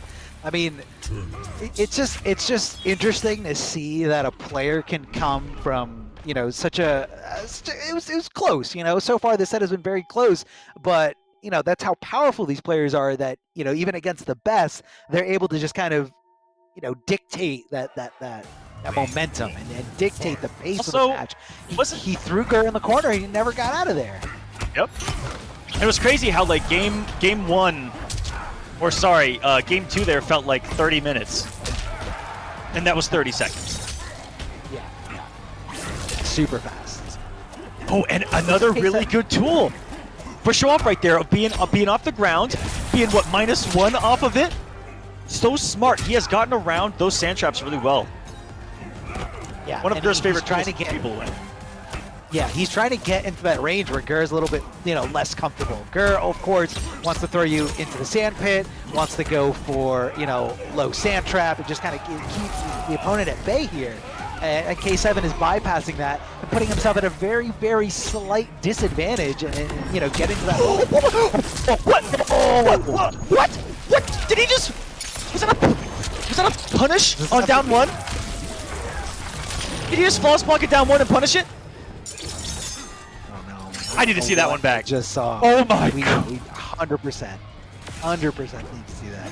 I'm about to cry. That was nuts. Feel free to cry. Hold on. Can Gur make this comeback? He does that fatal blow. Not able to block anything else. Smart stuff. Smart stuff there by K7. Coming for the mid, that obviously is a very, very punishable move. But the fact that Gur had no defensive bar, he's not going to have access to that last breath mechanic to survive one blocked attack or two blocked attacks if you got both. Neutral jump punch, big opportunity here from K7. Dude, these false blocks. Gur come. Yeah. They are taking turns that don't exist right now, Arma. Like that's the level of MK that we're at right now. They're creating opportunities that don't exist in the menu. And here's another Arma break, and it's about time Gur does it right back to him with the judo chop. He said, "I'm sick of getting KB with this bubble, man."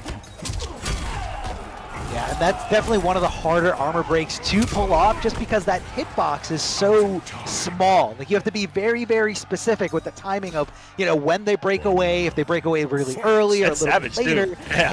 It varies the timing, so it is very difficult to, I see it miss way more than I see it actually hit, and that's, both times when Gears has the read. Like, he knows they're going to way here.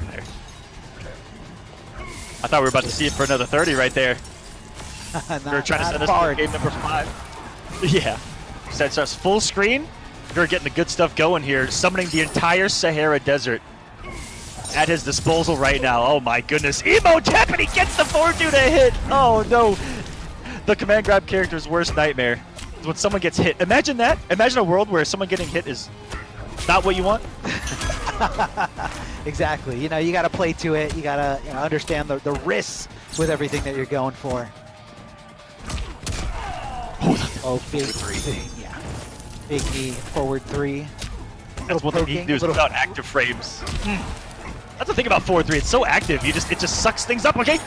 Druff gets him off the defensive bar here. No fatal blow, but he could try to fish out a forward 2 crushing blow. He got some huge damage right there with the aerial Argus punch. Now it doesn't matter. We're down to the wire here. It's only 13%. One more mix-up's gonna be in. He just walked him in that one. Is it gonna be enough for the chip? And Gur not going for anything crazy off the blocked Hydro boost. That became a mind game because of what K7 brought to the table there. As he takes the entire set, that becomes a mix-up only because K7 show off. And this, I'm gonna get pretty deep here. Only because he brought Edenian Force.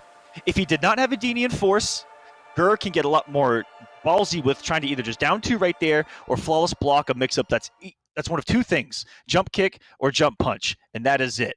But because he brought Edenian Force, he can bubble and force you to whiff and try to make himself safe. So that does become an extra layer of a mind game, and he got away with a lot of those there because I don't think Gur stopped one Hydro boost on block that entire set. And as someone that's one of the best at anti-airs in MK11, that was surprising to me. And K7 takes this 3-1, and the Prince Reign moving along. I know you're excited about that. No, and I love there at the end how K7 was so confident in dealing with Gur's, poking ability. Like, a lot of people, when they get frustrated with pokes, especially, good ones like Eurus's, I feel like most of the time they're so frustrated that they just poke back. Yeah, 6 frames. They just poke back out of almost frustration. But you kind of see spite for sure. Yeah, he was very reserved. He blocked it down 1 and he walked forward and then he waited. He waited and he blocked another down 1 and he said, okay, he's too scared to move. He is hitting down 1, but he had the game plan, the winning scenario where he was just kind of, stealing his turn back, trying to get as much chip on the board as possible. And he was watching that defensive meter build up from Gur to make sure he didn't get it before, the opportunity to chip him out. However, Gur did let go of block and, lost anyway. But I think at that moment, Gur knew, if I sit here and block, I will die. I will die here. Exactly. You eventually got to take that risk and breathe. But guys, we're going to set up this next match, and I want to thank real quick because I got him on my head right now. So does Arma over there. Quick shout out to Astro Gaming, the official audio partner of the Mortal Kombat 11 Pro competition. All caster audio is powered by Astro for the entirety of the season. Please visit astrogaming.com Kombat.com to find more information on all of their officially licensed PlayStation audio products. That's once again astrogaming.com. I own a lot of different Astros. It's the only thing I use now for anything when it comes to live content. Just love them to death. And these things so comfortable. The little mix amp. Oh, this is new for me, by the way. This mix amp, next level, next level. As we get this next match started, shouts to the players for getting in here so quick tonight. We can't even breathe before the next match has started. Legends here, getting into the production quick as we got winners, finals, Honeybee, Hijinks. This is going to be explosive. They're itching to go. Never mind. Yeah, as soon as I said Hijinks, that, it could Hijinks be. wasn't ready to go. I think what happened there was Hijinks was looking at the loadouts that he had currently, and it might have been something that he was experimenting with. Where he was like looking for something, and he's like, "Oh no, it's not here." Or, because what's really fun about these customs now, the fact that you can kind of, make your own variation. You can equip up to 3 variation moves.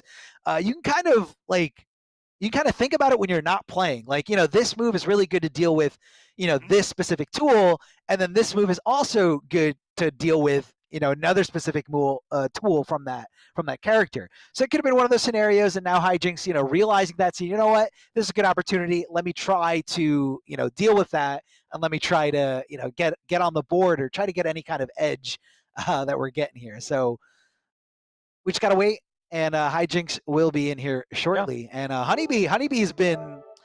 I feel like Honeybee has been blasting off ever since we saw these custom variations come into the competitive realm here. I don't know if it's something specific that he's able to equip with Devora, but Honeybee is just shooting off as one of these top players. I'm seeing him in a lot of top 8s, a lot of top 3s. Just being able to, and of course we're comparing it to Honeybee's results at the beginning of this game's life, which was a little bit spotty, and I think that was because he didn't really have. He was relying a lot on Noob Saibot, and I know everybody knows. If you know Honeybee, that's not the character he wanted to play when this game came out. Devora main back in MKX, so definitely looking at Devora through and through. And I think now he's feeling really, really comfortable with the character, and I love seeing, when a character and a player just click, and that's what I see here with Honeybee. That's what Ultimate really let loose for him, was giving him the access to bugs and teleport. And it's a really similar feeling of how a lot of us felt when our characters were kind of unleashed in Ultimate, where, for someone like him, he liked all of those options on their own in different variations, and he was able to kind of build what he thought could be kind of a complete Devora. And everyone with their characters, most characters can kind of feel that same way.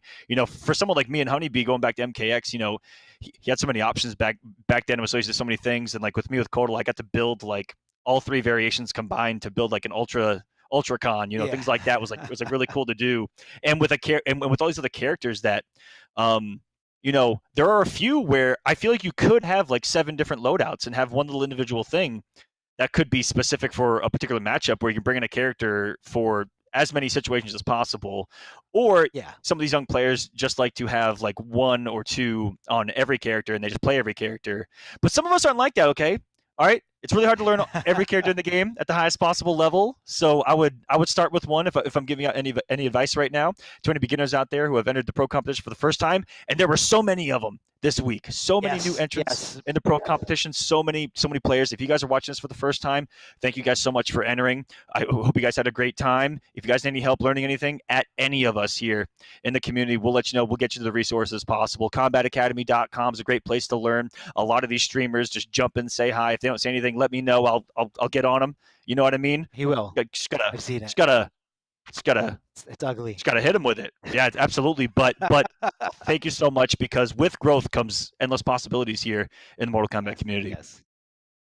Yeah, and you really love that. And again, that's just a reminder for everyone to be, decent, be a good person. Everybody, because I see a lot of people wanting more out of, the community, wanting more, from the esports side of things. And the only way that we're going to get there is if we make the community grow first. Community's got to grow, and, more things are going to be coming our way.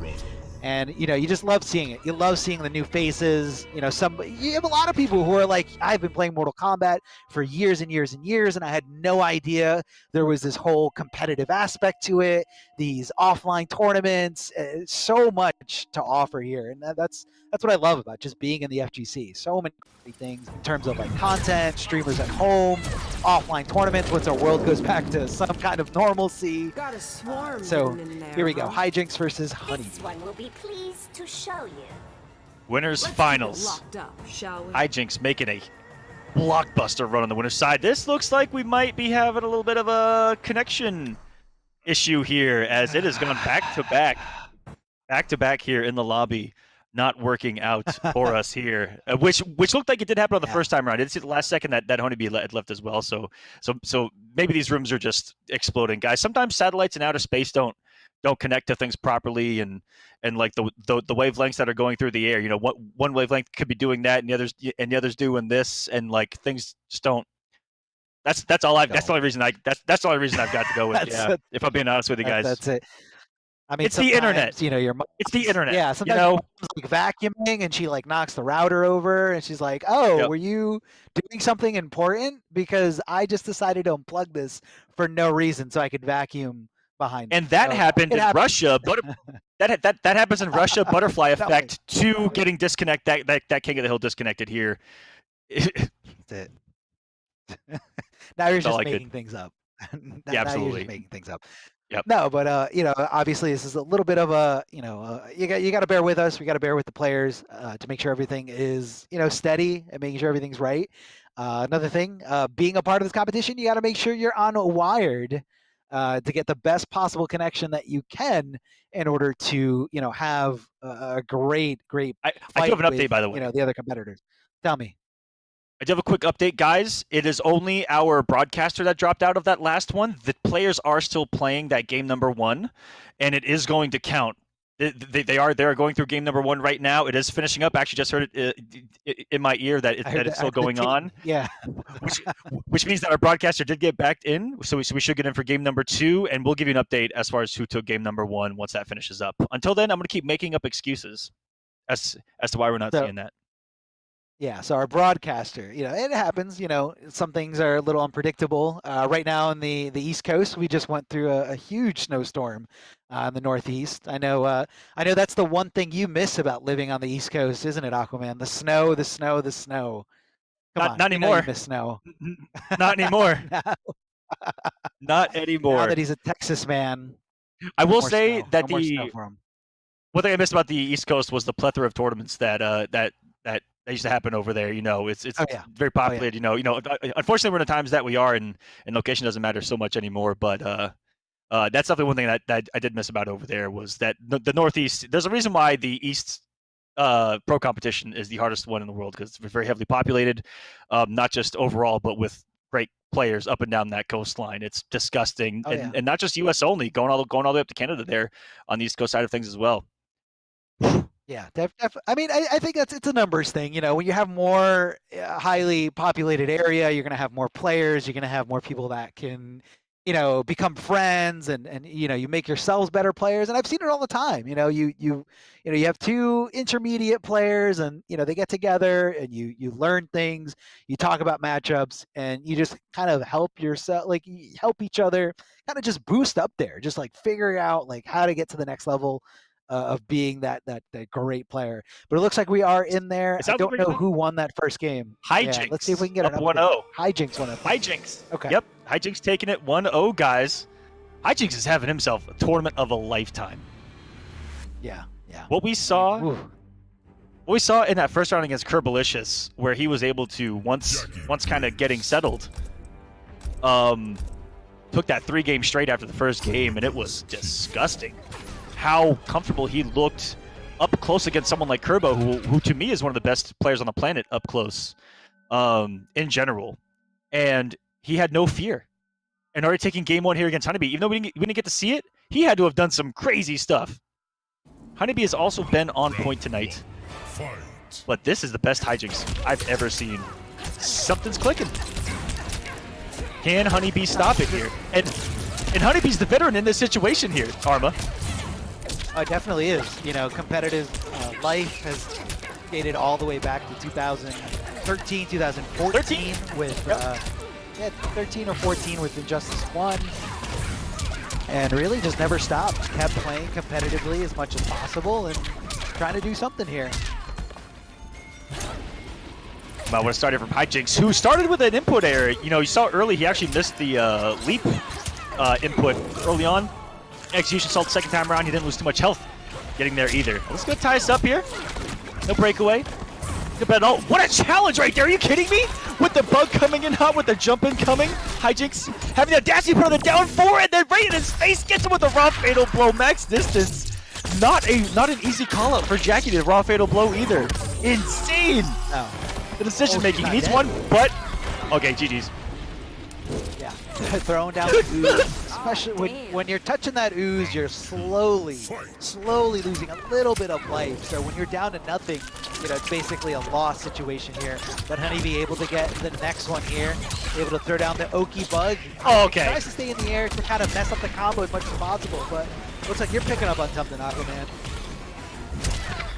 Dude, I'll be honest with you. What I was picking up on got put down the moment because well, I don't even know what thought I was going to end up on, but that was insane. The little sequence that happened there for Hijinks. And speaking of a sequence, here's Honeybee trying to get one going, just trying to follow some bugs in. What is the storm? There, no punish! Oh my god! Okay, Hijinks may have getting away with one right there. Honeybee might have been late on the button right there. Here's the thing: I don't think I've ever. More time, I can't count on my hand how many times I've actually blocked that. And so Honeybee definitely may have been caught in an instance of the unknown right there where he wasn't 100% sure what button to press on reversal against that particular thing because, and this is where it gets even more savage, off of an input error probably by Hijinks.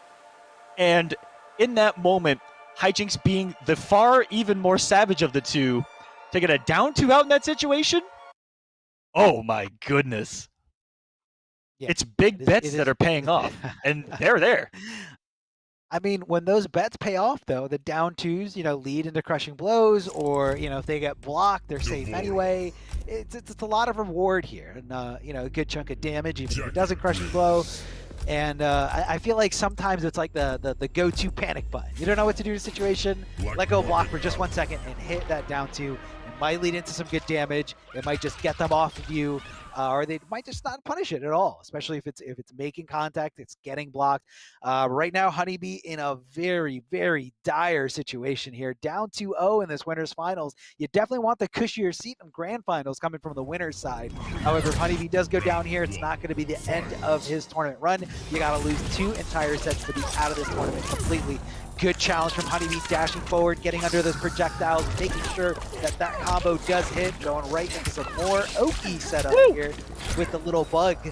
Not able to go anywhere is Hijinks, but Hijinks is kind of blocking, waiting for the opportunity, gets that empty jump as Honeybee was expecting some kind of downward, you know, shrapnel, trying to, you know, anticipate a jump in punch or a jump in kick, but instead, just an empty jump, back throw.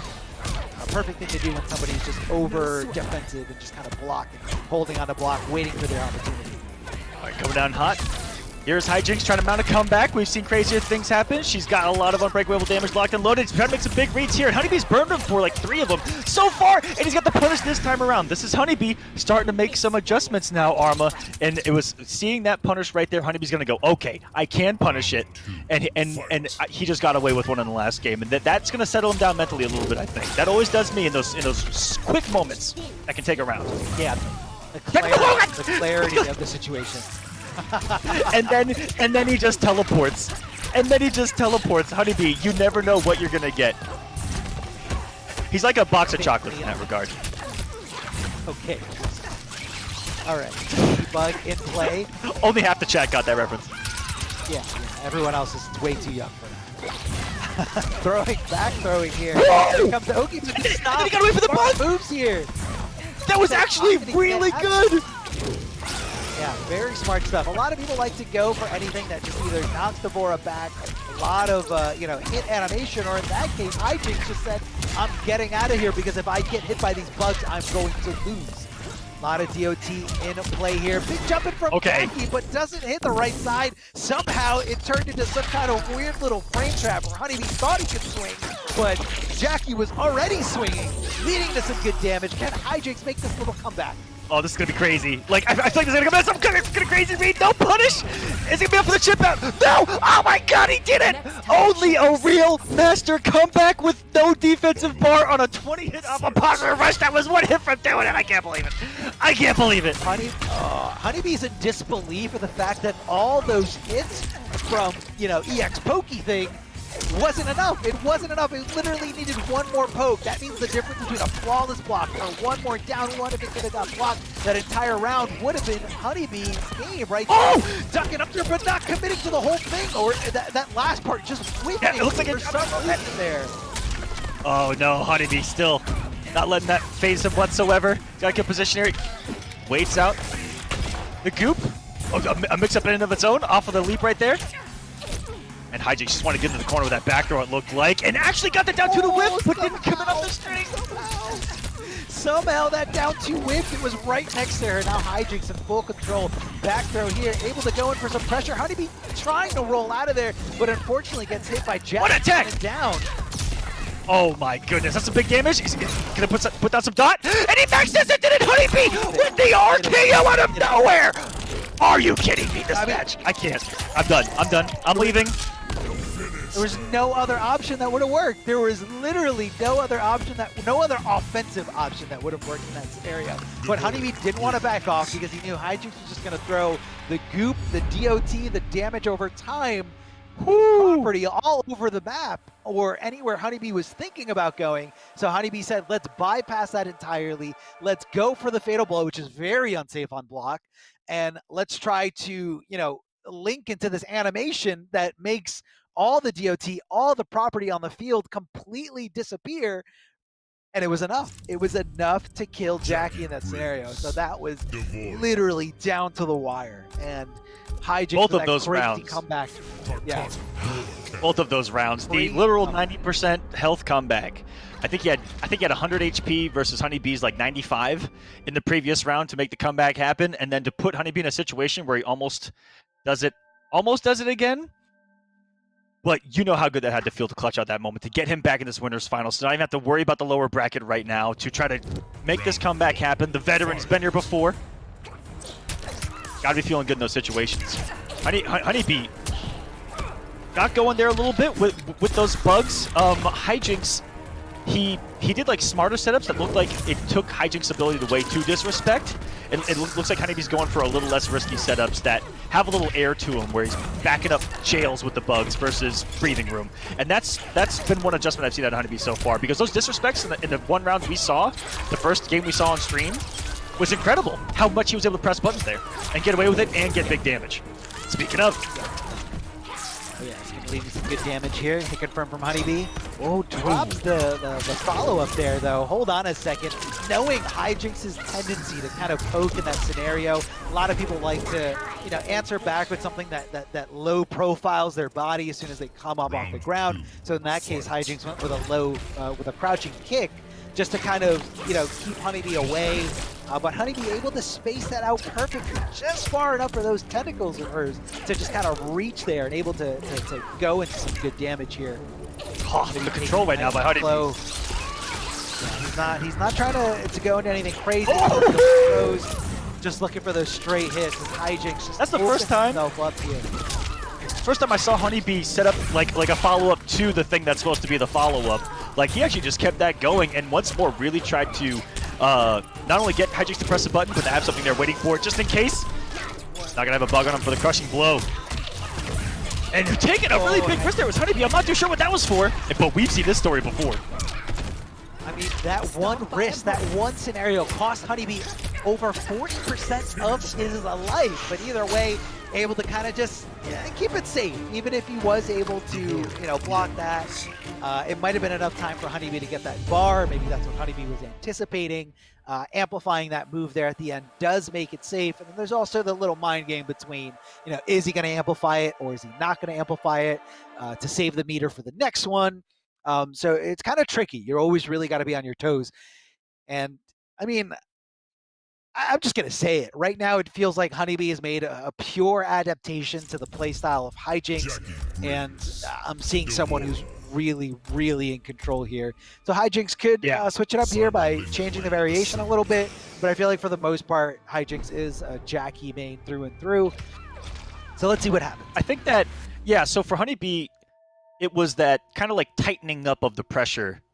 Like right there in the corner, for a good like 20 seconds in a row, you saw him just space what I felt like every normal perfectly and every stagger. It was his turn for those 20 seconds. And it was really hard for Jackie to press in those situations. But again, without taking a big risk that Honeybee was either ready for or was the one to get the hit in that situation, whereas early on it was Hijinks. So it's been good back and forth, but you're right. Right now, Honeybee's in the driver's seat. Now the health bar might seem a little bit different as Hijinks draws first blood for another 40%. 40%!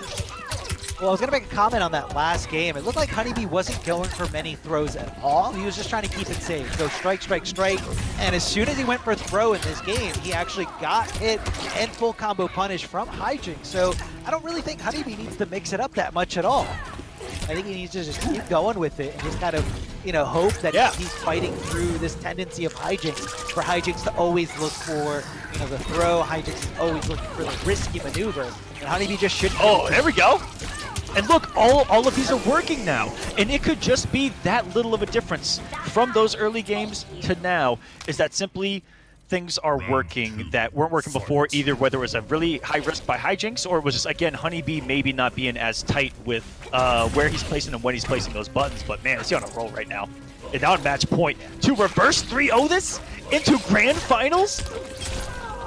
Good, he can absolutely do it, going with that tricky overhead here. Again, Hijinks getting hit there. It's not an easy thing to react to, but it does hit as an overhead, so, you gotta stand block for it. Big damage here from Hijinks, tapping into that crushing blow at the very end, the dash punch hitting max range. That's gonna be a huge whip on the down two, and Honeybee punishing it like nobody's business here. Throwing down Oki Bug. Hijinks again with the wake up down 4 from Jackie. The down kick, the crouching kick, just to kind of stop any offense that I'm thinking about implementing in that situation. Ah, damn. Now we go to a final game. Final round. Almost nothing matters here, right, Arma? Everything's about to get thrown out the window because one crazy decision could be all it takes, and it was the snipe by Honeybee on the anti-air snag, but he drops the combo! Not like this. Huge opportunity, and again, another huge opportunity. That one more because he didn't commit to it. Maybe he thought he could go for some stagger pressure. Okay. Down to Jackieing out of the sky. And he got him again! Honeybee, 3 massive reads here, 2 on the neutral jump right there, and then on the teleport punish, that was sensational. 1 more neutral jump there, perfectly spaced, a range where Hijinks cannot press a button, follows in the bugs, and that was going to be a 50-50 no matter what. Honeybee, off of that start, wow. Able to take this final game, final round, that was everything I wanted it to be. It was everything I think the viewers wanted it to be. Even the viewers early on that set were like, game 5, go the distance, because they love seeing Honeybee in those situations because he's such an explosive player naturally. We all know what he was able to do with the Flash and with Devore back in MKX. Just one of the most exciting players to watch. And if he's proven why time and time again. Like, it is not... He's a very clutch player. It's not really an opinion. Yeah. Really clutch. Really, Honeybee's really high octane. Yeah, he's able to do it in scenarios where, like, a lot of things are on the line. I mean, even dating back to like Evo during Injustice 2, the biggest tournament of the year, everything on the line. It was his comeback tournament after a little bit of an absence in the competitive realm, and a lot of pressure was on him. He had a lot of good players in his path, and he was able to just play. He's been able to beat every player in that path except for one that ended up winning that whole tournament. But again, Honeybee, just a really, really clutch player, and I'm not surprised one bit that he's able to make this comeback. But again, guys, I want to give a big shout outs to PlayStation 4. This is a PlayStation 4 Tournament Open Series. The Mortal Kombat Pro Competition is presented by PS4 Tournament. Check out the PlayStation 4 Tournament Open Series. Weekly competitions for all skill levels, so you can compete against your friends, rivals, and you all get unique rewards. You guys can visit the PlayStation 4 Competition Center, the one destination that has Mortal Kombat content that gives you an inside look at how top players play and tips and tricks for players of all skills. All you got to do is go to compete.playstation.com, sign in with your PSN ID, and it's that simple. Right there, you see all the PlayStation 4 tournaments that you can sign up for, whether it's Mortal Kombat or anything else. Go check it out, guys. Compete.playstation.com. A lot of great things there. I know you're ready for some more Rain, Mr. Aquaman. You're a big Rain stan. You know, this whole top 8 has been a dream come true because I saw Rain and Korbal in it, if I'm being honest with you. I am the most biased person, I think, of all time when it comes to that regard. Definitely. But, you know, one of my favorite players of all time is sitting on the other side, too, in Curbalicious. You know, explosive veteran that is so different to me from any other player I've seen in our community. Has a different level of aggression to him.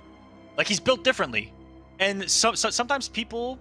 Like, that's the only way that you can describe them, right, Arma, is that they're just built differently in how they approach the game, how they approach offense, how they approach the tools that NetherRealm's given them, right? And yeah, I just love watching him. Now, for show-off, this is a pretty good matchup here. I would say that this is going to be a little bit slower in that you're gonna see Rain, you know, use that movement, back up a lot. I don't know if K7 Show brought the Realm or the Rift or not to try to absorb projectiles, where he can kind of lame this out, make Cabal come to him. But no, it's going to be the Adenian Force pick, so Show Off might get a little more aggressive here. Sorry about that, Arma. No, it's okay. It's okay. Well, now we can see here what he does have equipped: Hydro Boost, Adenian Force, and Geyser Palm from K7. And I think from Curbalicious, we're seeing the regular variation that he's been rocking. I think we're going to see a lot of wave dashing getting under the projectile. So let's see what he does. So this matchup, I want to call something out real quick, and I hope that Show Off shows this off. That was weird to say. But the moment that Cabal goes airborne, anywhere full screen to half screen, you just Geyser Palm. You just Geyser Palm. And it, yep, like right there. Have a nice day. Get out of my sky. This is a no-fly zone. Do not pass go. Do not collect $200. And you know what? Here's a free shower for you. Wash yourself. So, I mean, I do like that. It doesn't really necessarily get him a big win advantage or you know, a combo opportunity or anything like that. But it does kind of make Curbalicious think twice about approaching to the sky. So right there, just kind of, you know, putting the, stopping him in his tracks. So, oh, that's a big cash out right there. How big is that risk, though? Going low into immediate launcher? I mean, no one's really punished those yet on block. Those Hydro Boosts on block. Yeah. Yeah, because Show Off, well, for one, a lot of them have hit, but two, people, I think they're hesitant to go for the anti-airs because of the aerial Argus Punch. Because there are Rains out there, I literally just played one, that are good at confirming that on block to be able to, once they see a block, they just Argus Punch away from them 40 meters. Just like that, and so far, and then reset neutral. That was a weird input here. A little weird.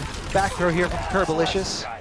What's Curba going to do on Oki? Little slight, or a delay wake up here from K7, but not really finding him the breathing room that he was looking for. Curbalicious opted to stay here, keeping the corner position, and K7 finds himself in the corner, but he does have access to this interactable. He can jump off the wall if he decides to use it, but of course that is a very obvious option. A lot of players sniff that one out. Good what Rain has. Curbalicious.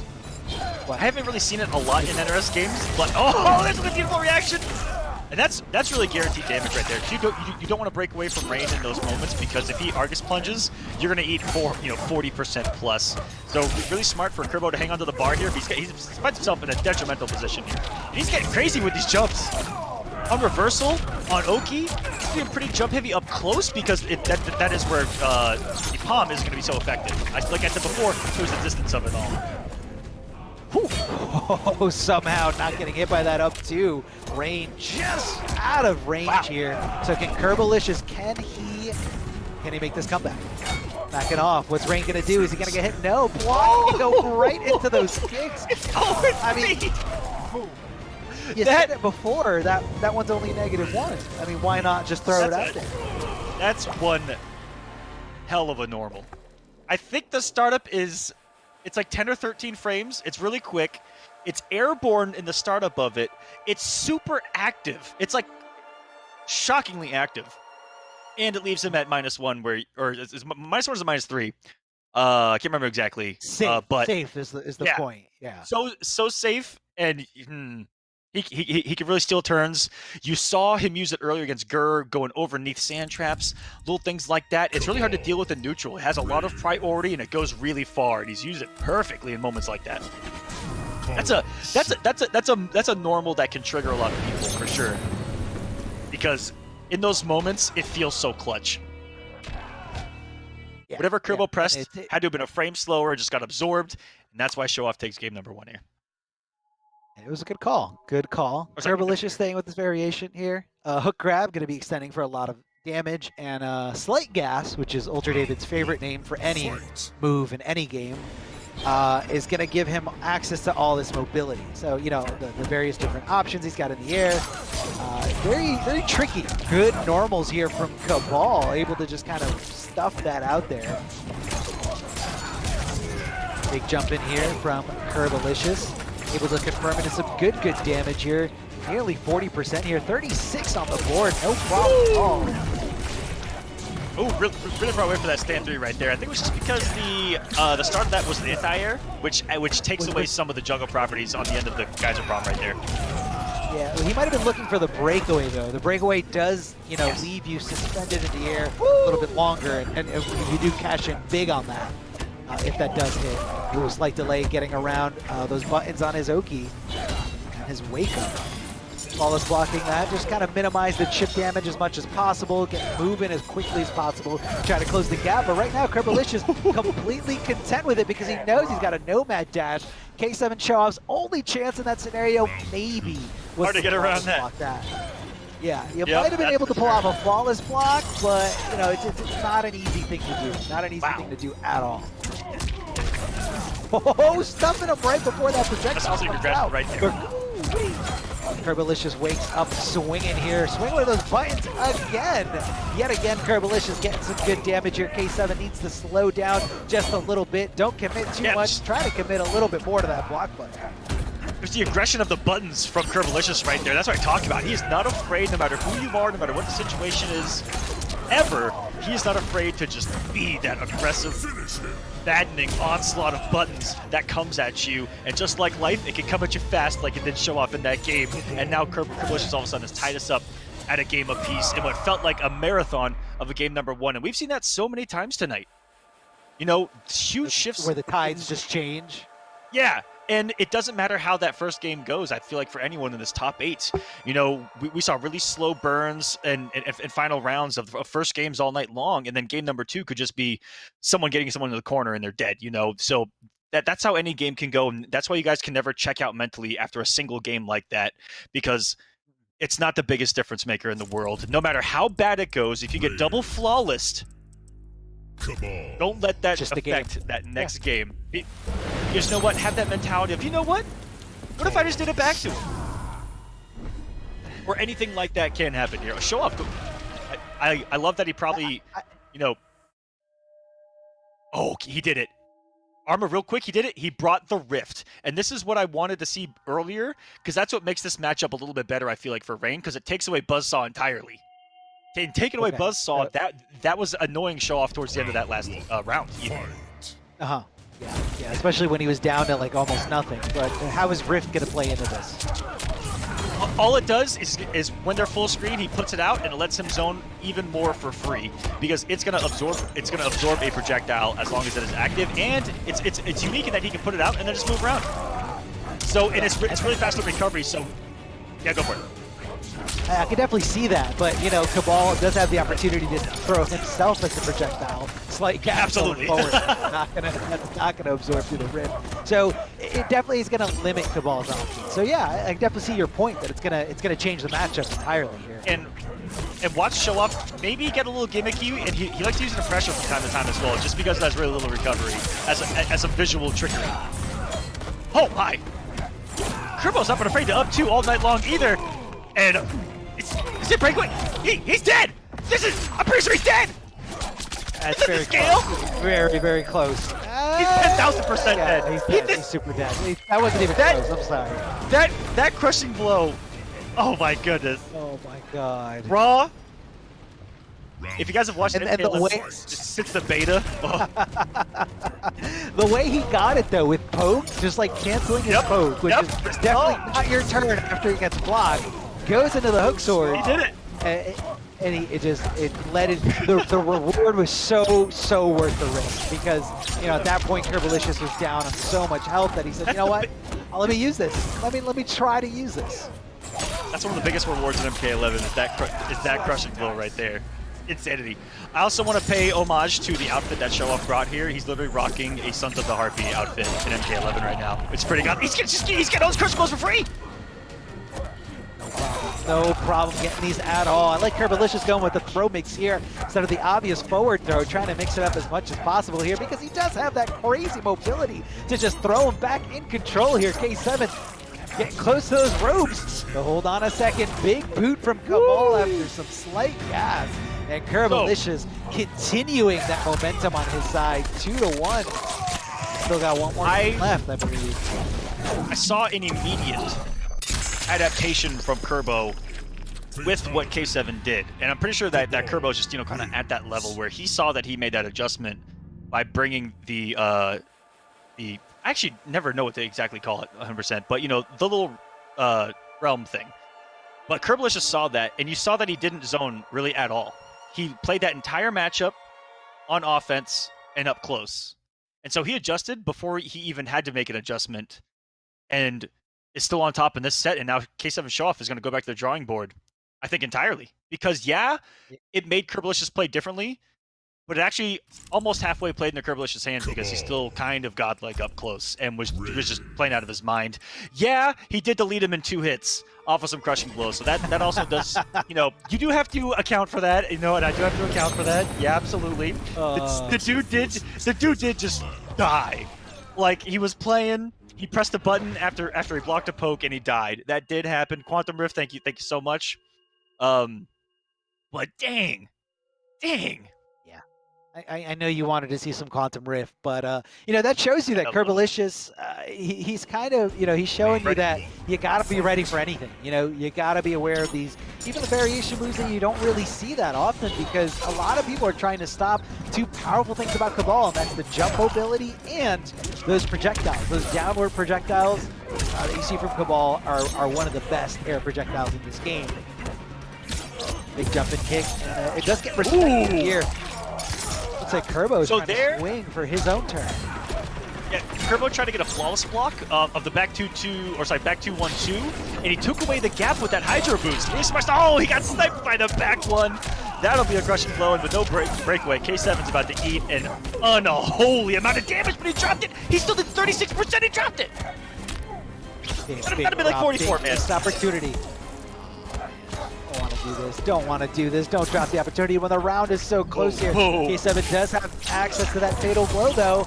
Is he going to use it? No. Forcing that breakaway to come off. Curbalicious got no resources left whatsoever. Here comes a fatal blow. 1 hit confirmed into the round in his favor. K7 showing some signs of life after 2 devastating losses here in these last 2 games. But he is ready. He is awake.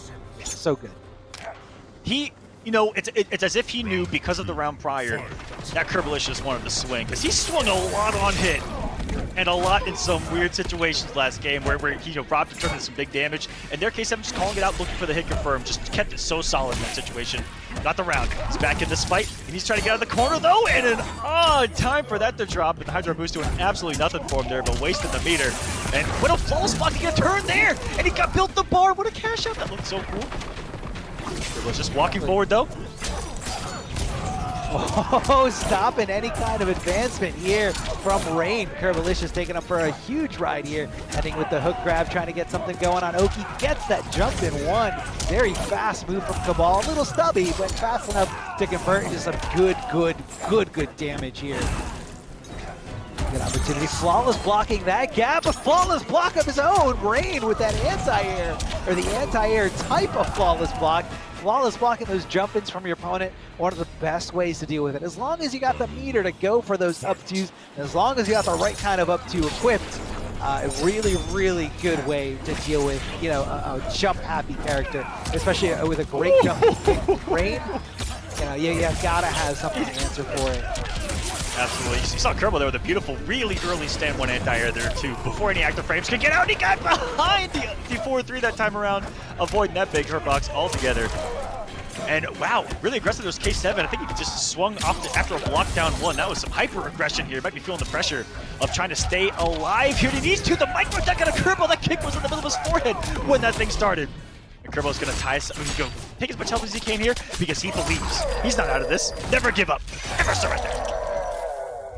No reason to give up here. He is coming off that fatal blow though, but I think 2 more combos should be enough there as long as he does get the right kinds of hits. Oh, ducking right under that last one. Oh my! He's dead. He's dead. That's. Oh, okay. Never mind. I forgot. I completely forgot that doesn't launch. Just doing the damage here. Launcher, yeah. Not the launcher. Big damage though, and you know what? Why not? You got no other opportunity. What an anti-air here. A great way to punish that advancement here. That's gonna be brutal. 7 and Curbalicious looking incredible here. Very few opportunities given to him there at the end. He went for the that launcher there. He was given that one opportunity, and Kerbo took it. You know, and he's really the first person to really anti-air that Hydro boost, and that was the difference maker the entire time. Show off how many times did a Hydro boost on block win him a match, right? Even in the previous round, and how we were like, it's crazy that he got away with that, and Kerbo not letting him get away with it this time around, Arma, and getting the victory here, 3-1. No, I mean, that's what it is. You gotta, a lot of people, you gotta lab certain things. The timing on certain things are different. Sometimes you have to punish a character specifically while they're still airborne, because they recover when they hit the ground. They're able to block a little bit faster than you think. Sometimes you got to crouch block things, stand block things. It's all a little bit different there. But Curbalicious, definitely one of the best in terms of preparing himself for different matchups, different variation moves that are being thrown at him. So I am really, really impressed with Curbalicious. And yeah, a lot of knowledge I think up this here guy's, for Kerbo. A lot of knowledge, a lot of. And in that matchup in particular, that could have been a really good mix-up for K7 if he would have started mixing in Argus, the aerial Argus plunge after the Hydro boost. But Cabal in particular does have a punish for that. There's not many characters that can punish it, but if Kerbo would reversal Nomad Dash, I think that's what K7 was afraid of the entire time, and Kerbo used that against him there at the end. Really good stuff here. But real quick, guys, if you guys like to rep your realm as well, go visit the Pro Competition merch store, baby. Look at this. Woo-wee! We're rocking some swag right now. Go browse the apparel featuring your region's league and favorite Mortal Kombat 11 characters. Go check it out all over the place. You got North America, you got Liga Latina, Intercontinental, and of course you've got some character-specific ones right there. You see Scorpion, Melina, and Sub-Zero. Go check it out at Amazon.com/Mortal Kombat. But that is going to do it for us here. We're going to take a quick break before we jump into the last 2 matches here of North America East. 2 matches to go, losers finals, grand finals. Coming up next, we'll be right back with a final break of East.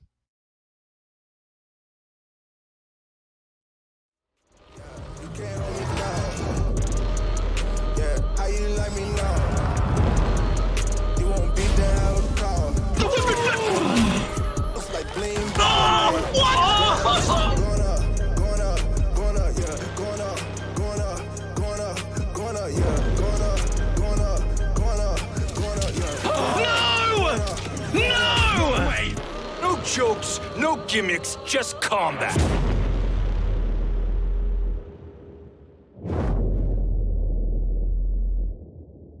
PlayStation. Looking for attention, I don't need the extra tension, cause I'm in the 4th dimension. Trapeze high in suspension. Now don't bother with the haters, cause they all be imitators. We're real life manipulators. Get it back up and see you later. I like me for me. I'ma be what I'ma be. I like me for me. I am who I wanna be. Na na na na na na na na na na. Gotta prove it to myself and nobody else. Gotta prove it to myself and nobody else. I like me for me. I'ma be what I'ma be. Prove it to myself and nobody else. Gotta prove it to myself and nobody else. Gotta prove it to myself and nobody else. Gotta prove it to myself. I like me for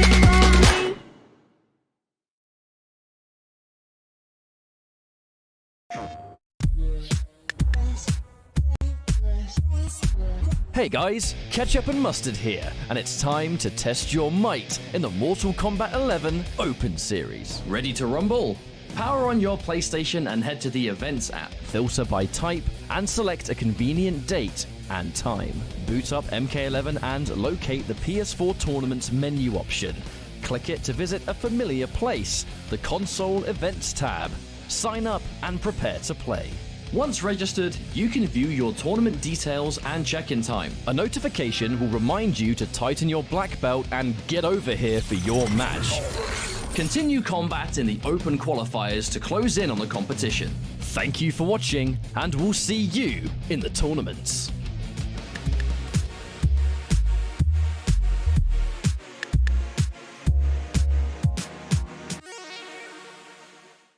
PlayStation.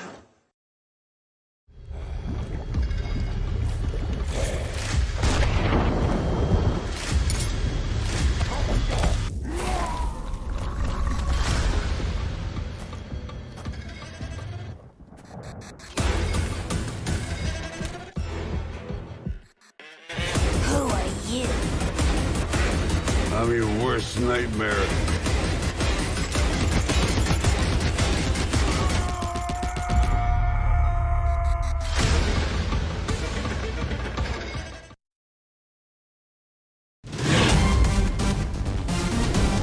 Any ring I step into is mine.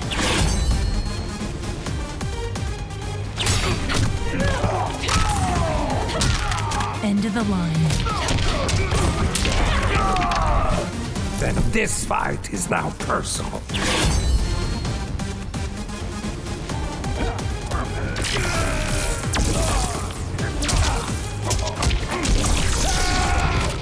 It is exhausting being so perfect.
All right, we return with the top 3 of this week's Mortal Kombat Pro Competition, North America East top 8.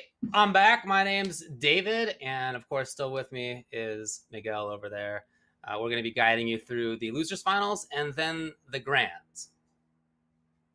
Yeah. So this is pretty much, the end of the tournament here for NA East. But again, if you guys are just tuning in, there's a lot more action coming up a little bit later with NA West. So you don't want to, go too far away. A lot of great matches are going to be coming up. This is the best of the best. And here is going to be determining who gets third place and who moves on to the grand finals to potentially win this entire tournament for today and secure those points.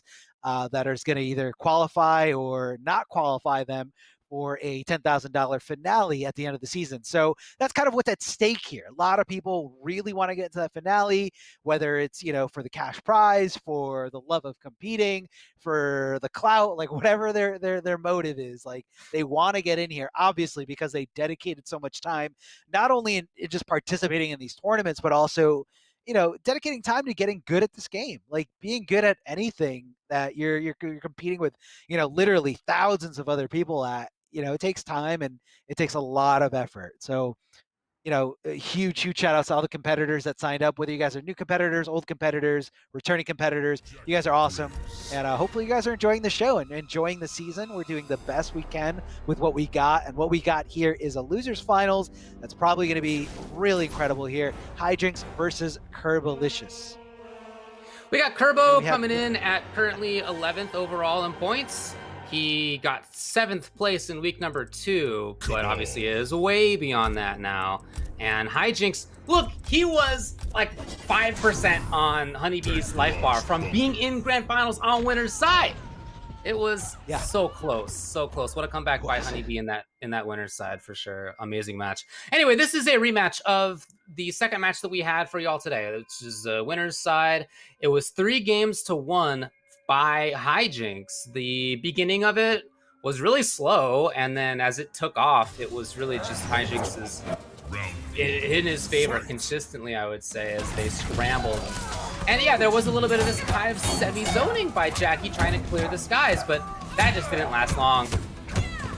And now we're up close where most of that match was fought as well. Close definitely here. Oh, Hijinks getting something going here, forcing that breakaway to come and continuing this pressure afterwards. But Curbalicious is so good at inputting that back one at that perfect range. It's a really, really good range move. It's just not one of the faster ones. So all you got to do to make that work is space it out just right. Curbalicious all over that, getting maximum damage here, 34%. And catching Hijinks, I feel again, just something I've noticed about Hijinks, a lot of jumping on Wake Up, a lot of jumping in that scenario, and I think Kerbo knew that, went right for it. So I think Hijinks needs to kind of mix it up a little bit. You are probably going to see a lot more waking up down pokes here. Well, that time he stood still, and Curbalicious now feels like he's kind of running over him. What a call out. Hijinks trying to get the offense started. The tech is there, but he's still cooking it up. Oh, went to the wrong side. Didn't have offensive bar, unfortunately, there for Hijinks. Kerbo schemes in. Both of these players are absolutely willing to press buttons. Yeah, I was just going to say, he is respecting there, but that's not something that's going to last for very long. Definitely not in this game. Blocking will get you nowhere, as the loading tip tells us. Ooh. An anti-air here from Kerbo. Just barely reached. That was so close to getting whip punish and a huge damage. Wow, okay, the shrapnel in the sky saved Hijinks. Again, as we saw before, lots of scrambles in this matchup between two characters that really excel in these kind of up-close / airborne mix-ups. Nice little trade there for both players, but Curbalicious trying to minimize where Jackie can go to, trying to force her into the corner here. Never mind, big jump in, never mind, big jump in again from Curbalicious. Is able to get the hit, the slight gas, does miss the roll as Jackie just tries to get a little offensive there on that wake up. A lot of jumping from Curbalicious as Hijinks challenging there with that mid. One of the best things about Jackie is the fact that she's got those mids to really just shut you down when you're looking for a throw. And this full screen play we saw a bunch of as well, at least in the first game in their previous set. Hijinks willing to just hang out. He doesn't feel like he's press to approach. He feels like he has that slight anti-air at range. Yeah, the other thing to consider is that your meter comes back in time. Oh. Yeah, That's for dad. Hijinks, oh, didn't believe in it. Just going for staggers. Turbo's in. If either one finds the big hit right now, they both know it. Look at the blocking. That block button is held. It is pasted down on the pad for Hijinks. He tries. Oh, that trade. The flawless block, and he gets it. Curbalicious. Curbalicious. Curbalicious. Looking good right there. I love it. I love it. So good. Flawless blocking going right into the up two. I mean, Cabal's got a pretty fast one. It's one of the better ones, I think, in my opinion. And Curbo able to convert it. And because Hijinks didn't have any bar to break away, he just did it nice and simple, regular combo that's going to work without thinking about breakaway, right into the fatal blow. And you could see that he was like itching for that hit that entire time. And as you commented, that block button from Hijinks just pasted down all the way. Didn't want to let go of it. Said, if I let go of this block button, I am going to lose. I'm ready to die on this hill. I'm going to try to react to these throws. And the throws never came. And Hijinks decided, I'm going to go for it. Went to the air, looking for something. A lot of people have a hard time dealing with Jackie's, jumping game. Jackie's ability to have all these little options. The down blast, a regular jump-in kick, a regular jump-in punch. And Curbo called out the timing right, flawless blocking, very specific timing. And it was the key. It was the key to victory there. Before we start these top 8s, we always ask the players if they want us to do any quotes or anything on their behalf. Like, for example, Hijinks just says to check him out on Twitter, Twitch, and YouTube at Hijinks. Curbo specifically wanted us to say, well, to chant Curbalicious. So Mr. Accomplished. Check that one off. We can move on here back into the match. Move on. Game number 2 here. I thought we were going to get another one, so I'm actually a little disappointed. All right, Did that one hurt you? But he's got to do good stuff, all right? It can't just be random. Okay. Deal. Big deal. All right, Jackie coming down. Curbo being really, really patient, but because of that, is susceptible to that throw, and the throw yet again. So I think Hijinks is dipping into something here. A certain mindset, tries to go for the third throw in a row. Never mind, found it this way. Curbo. And Jackie, she's one of the tougher characters to punish in terms of like when that throw whips, because of her throw-specific animation. Big fist right to the gut here as Jackie with those mids, pushing Curbalicious all the way to the corner, and Curbo swinging for the fences, swinging completely in the wrong way, and Hijinks all over it, ready to cash in big on that one. Hijinks. Right. Great. Big whipper. Okay, Curbo doesn't want this well anymore. right there. 350 is not so bad. Save pressure. Not at all. Tried to meet the opponent in the sky. I like the idea there. And then no keep up. Maybe he was looking for breakaway. I don't know. Yeah, not sure. I mean, a lot of people like to input the the auto OS, go for no. Well, he can't do OS like that because the slight gas has the same input. I was wondering about that before. Right. That's right. I didn't even consider the exact same inputs. Nope. Threatened with plus. Turbo's turn. That damage over time, as you can see, starting to matter. Oh, well, Hijinks finds it just like that. What a fast confirm. And he's going to take the game as well here. It's going to tie up 1-1. And a fast shift in momentum. I mean, we've seen this for Hijinks before, in long grueling sets. I feel like he's just such a momentum-based player, like very fast, very aggressive here. The time difference, I guess the overall tone of the two different matches when Hijinks wins versus when Curbalicious wins is very, very different. And, it's just kind of like Curbo's dealing with the Jackie offense and trying to stop it, while, when Hijinks is winning, it's all connecting, all big damage, the mids, Kerbo's looking for like throws, especially in that beginning when Hijinks opened up this game with throw. It just kind of, it's hard to ignore that little voice in your head that says, here comes a throw that I can easily down to. Here comes a throw that I can easily make whiff because they're all highs. And you know, you're fighting that little urge, and then you know you're opening yourself up to this. And I think Hijinks played that perfectly. Well, again, he is the one who came out on top when they played before. It was 3-1 for Hijinks.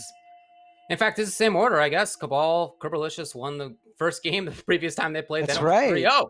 So we could be seeing the same thing here. Kerbo's going to try to fight back, of course. Yeah, if I know Curbalicious, he's quite a fighter. Quite a fighter. Absolutely. One of the best. Long time top level MK player. Oh yeah, since MK9.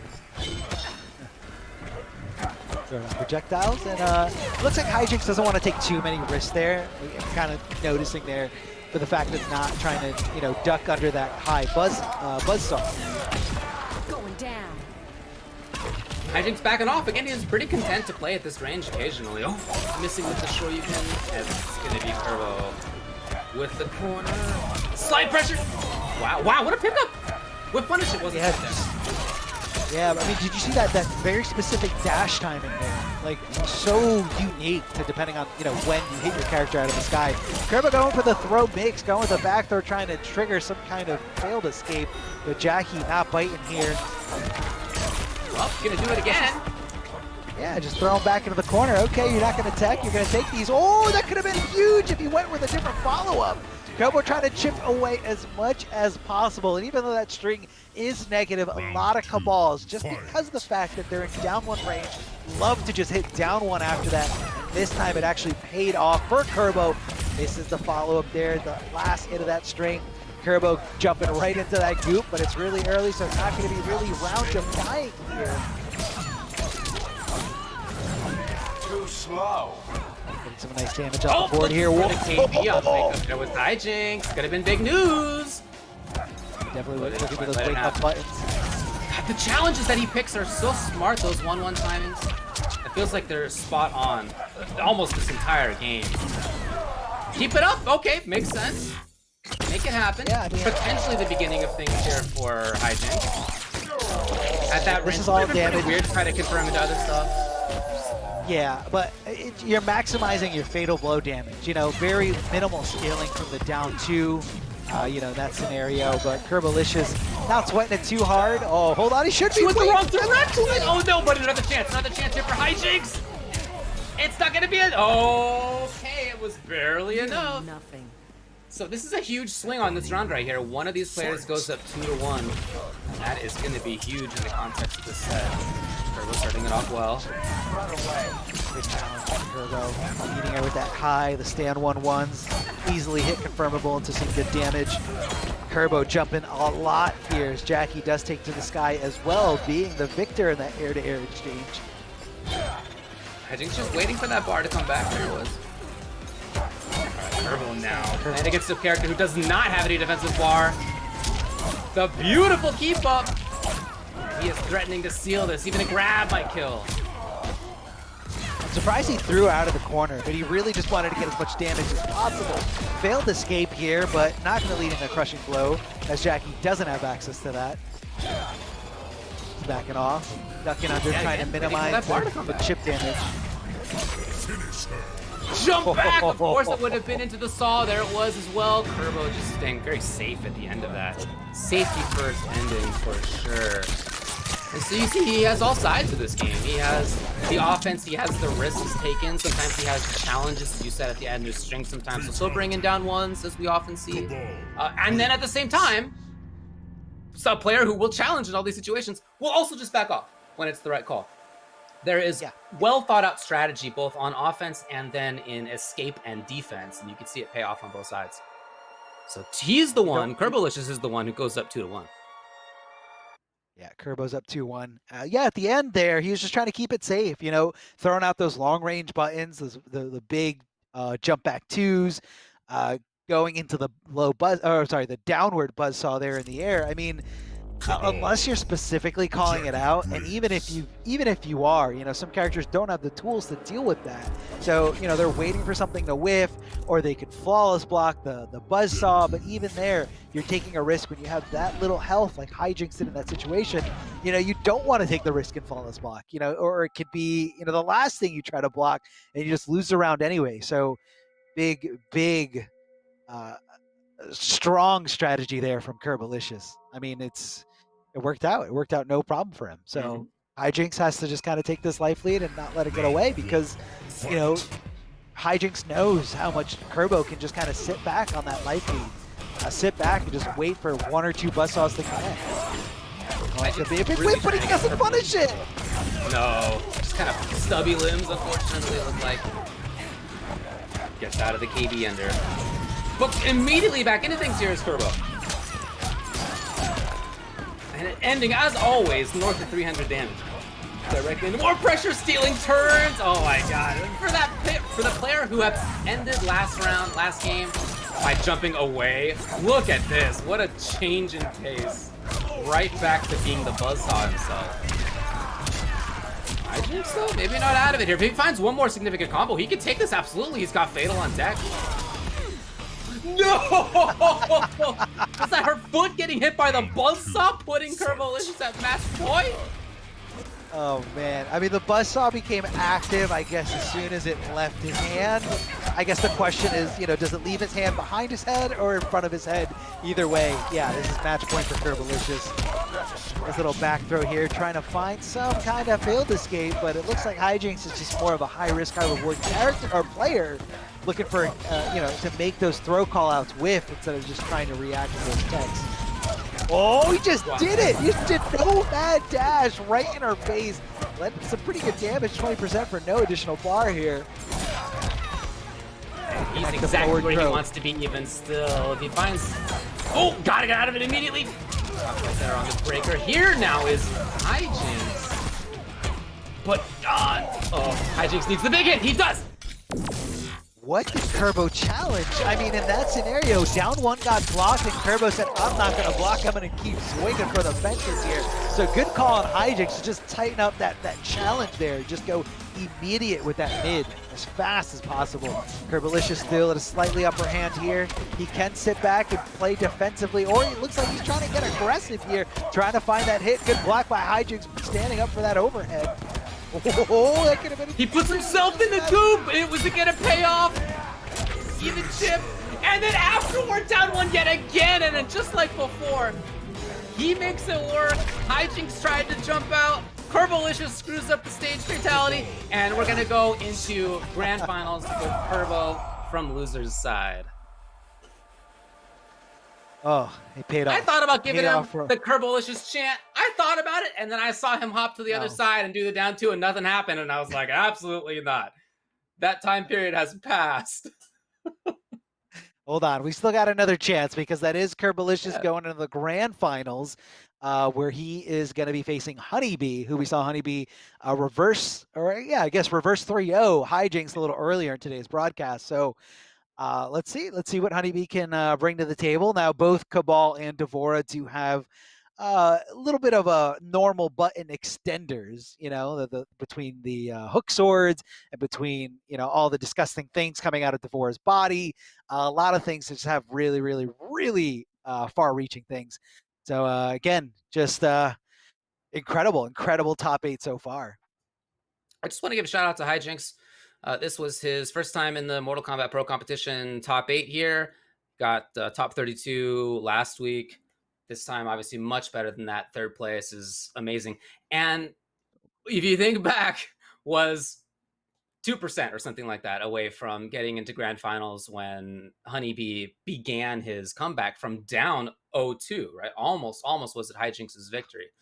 So very, very nice performance. Congrats to him. I'm sure there's going to be more like that in the future. You can check out Hijinks on Twitter and Twitch and YouTube at Hijinks, Hijinx, like you guys were seeing there. All right, well, nicely done, everybody. We are also here to talk to you about Astro. This is the headset that we are both using today and, in fact, throughout the Mortal Kombat 11 Pro Competition. They're the official audio partner. All of our audio is powered by Astro for the whole season, and you can visit astrogaming.com to find more information on all of their officially licensed PlayStation audio products available now. A lot of great stuff there from Astro. So anyone looking for upgrade your setup, definitely check out astrogaming.com. Looks like we got the players ready to go. Curbalicious, more than likely going with Cabal. Honeybee, more than likely going with Devora. But it's all about the little details. You know, are we going to see different variations? Are we going to see different play styles? I feel like we don't really see much in terms of variation change with Cabal. I feel like this is kind of the loadout, you know, hook grab for the combo extension, a lot of damage. And then you have Slight Gas, which is David's favorite name for anything, for, you know, a little bit of mobility, you know, mixing it up in the air. While you have Honeybee going with Widow's Kiss, which is going to be, you know, not only just a drop that you can do from full screen for no reason at all, but it's also a combo extender. And then you have the Oki Bug. The bug. And hook swords will have to do. It's so good. Yeah, I think they both pretty much always use these variations. They're both are strong, I mean, for their characters, for sure. Yeah, I just mean, like, you know, when other people are playing these characters, I feel like it's kind of like the meta in terms of, like, how to build these characters. This is what you do for damage, this is what you do for Oki setup, this is what you do for mobility. So you're going to be seeing a lot of, you know, the Oki Bug as Honeybee just kind of dropping it on and just being able to, you know, inflict more damage, whether he wants to go for throw, go for mix-up, or strike. Well, he definitely chose strike there. It's going into the mix-up here. You got to respect it. The Bug was still going to come out, and Curbo doesn't raise her down 2. Takes off a pretty good chunk of life. Definitely a huge chunk of life here. Not only that, but also coming off that huge defensive meter. Now Honeybee's got to wait a long time, but hey, if you're going to keep going on offense, no reason to have that defensive meter for Curbalicious with the wake-up buttons after a delay wake-up thrown off the timing of Honeybee. A lot of jumping in, and that actually punishes, goes over to the other side, and Honeybee in a world of hurt here. Not only that, to add insult to injury, Honeybee finds himself in the corner. So Curbalicious completely knocking off, or closing off that real estate, I should say. Little trade there. I believe that was down 2. No commitment from Curbo. I think he was pressing the wrong direction. You might be right. Yeah, I wonder. Yeah, that was really Here's some Honeybee now in the corner. Got the pressure. The Bug's there. Yeah, he did block, but not quite for enough. And just like that, it's Honeybee with more pressure here in the corner. And this is a tough spot for almost any character to be. She just doesn't have much of a hurt box in that. And she's continuing the pressure. Even Chip, okay, interrupted. Curbo's alive and gets through. He holds it. He's holding on to it. He's taking the risk. Oh! Let me know. Is it enough? Is she dead? Let me see those skulls. Let me see those skulls. It's so close. It's so close. Oh, got the last one. Oh, hit the nose. Curbalicious, what a game. And this is, I think, a really important dynamic for how this set's gonna go. When Curbo's Cabal hits you, it is gonna be 300 minimum. And at the northern end, it's gonna be 450, 500 sometimes. For Honeybee's Devora, that's like almost never gonna be the case, right? There's some anti-air crushing blow kind of situations that will rarely happen. But in general, in terms of hit confirms, it's not gonna be like that. So he's gonna need to hit more with Devora than Curbalicious will with Cabal. That's going to be a big factor in how they're both navigating whether they're willing to take risks or not.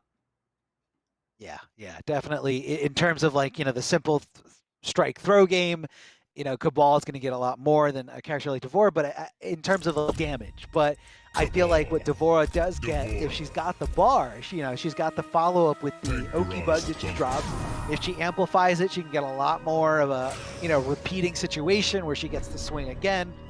She gets to throw you, and if you get hit by that throw or, you know, don't down to crushing blow her, you're going to get hit by, you know, more bugs into the same scenario, rinse and repeat, you know, obviously up to 2 times because the bar is going to run out. But that's kind of what Devora gets in terms of, like, cashing out. She doesn't get raw damage like Cabal does. It's more of, you know, what opportunity do I get later afterwards because of the Oki Bug that I drop here. that bursting bug, that disgusting thing. Gonna keep it safe with that bar. Curbalicious backing off and hitting that back one, connecting perfectly with that nice little mid here. Oh, He actually waited Curbo with the for comp. Curbo maybe because loves that's such an important part of Honeybee's game plan is so based around neutral jump 1, just like we saw right there. So if Curbalicious can shut it down with a character that, you know, his ranged anti-airs aren't going to cut it, air to air might be the juice. You could definitely see that. Whoa, the down 2 does whip.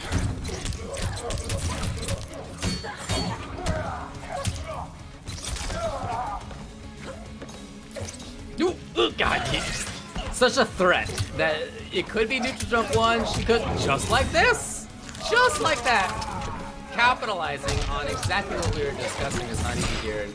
The bug comes out. It's about to party again.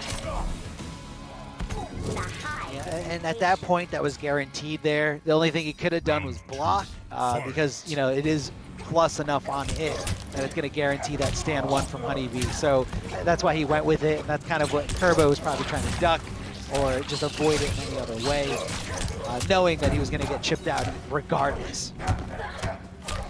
A jump and kick from Curbalicious. Oh, Honeybee challenging with that down 2.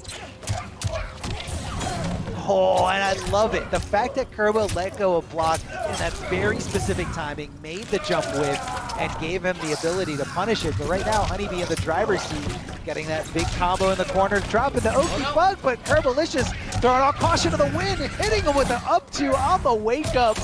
Risky stuff here, but it is paying off, especially in the corner where you have a little bit more combo ability. Gonna go for the whip punish, but no, not there in time. This time though, Curbalicious gets just the right hit, able to go right into the fatal blow, not playing any games, and Curbalicious wants to go into a round number 3 for this game number 2. He's so good at choosing the right combo route, and not just in normal situations like grounded hit confirms, but anti-air situations, air-to-air situations. He turns scrambles into significant damage almost every time.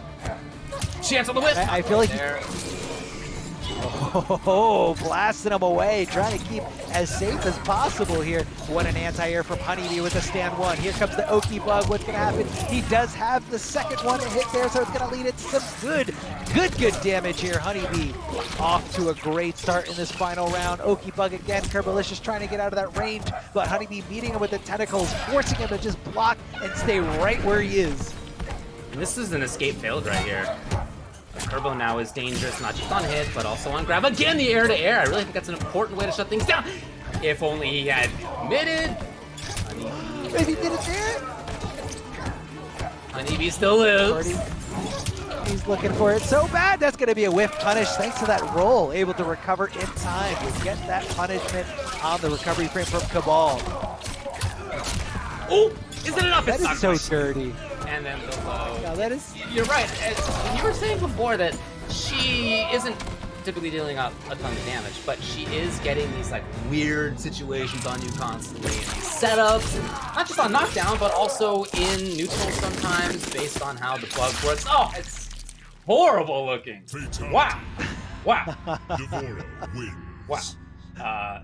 I don't remember what I was saying, but Devora is not this big damaging character. She's instead looking for setups and control and range, and that the way that Honeybee dances around to find those exact ranges where that stuff works, to understand when the opponent is going to break away so that he can set out the bug immediately, right? So he can still stay safe and maybe build pressure with it. All those reads are coming into play so much here. Yeah, no, huge read, and you know, you got to understand like what is the setup. Is she going for a throw? Is she going for a strike? The other thing too, specific to this matchup, where we usually see Curbalicious kind of being able to freely jump back, throw those buzzsaws, you're not going to see it as much in this matchup because of that Widow's Kiss, because of that ability from Devora to just drop down, auto track. She doesn't have to specifically place it. It just auto tracks and catches an opponent and puts them into a full combo situation. However, it is very unsafe. So, you know, Curbalicious can bait it out by doing something like jump back nothing, holding on a block, waiting for it to come down with that Widow's Kiss. So it kind of changes the neutral in this matchup. So seeing Curbalicious a little bit different, forcing him to go in a little bit more aggressively than we were used to. The Oki bug. Nice flawless block from Curbalicious, able to kind of swing as soon as possible to those reduced, block stun frames. And there's the down to a lot of damage. Yeah, we've seen that. We've seen that attempt several times by Honeybee. Finally did work out. Range. Okay, she actually outranged Cabal. It's rare that you see a character get to do that, but she was there. Here's Cabal. Back in for damage. Yet again. Always above 300. 372, no less.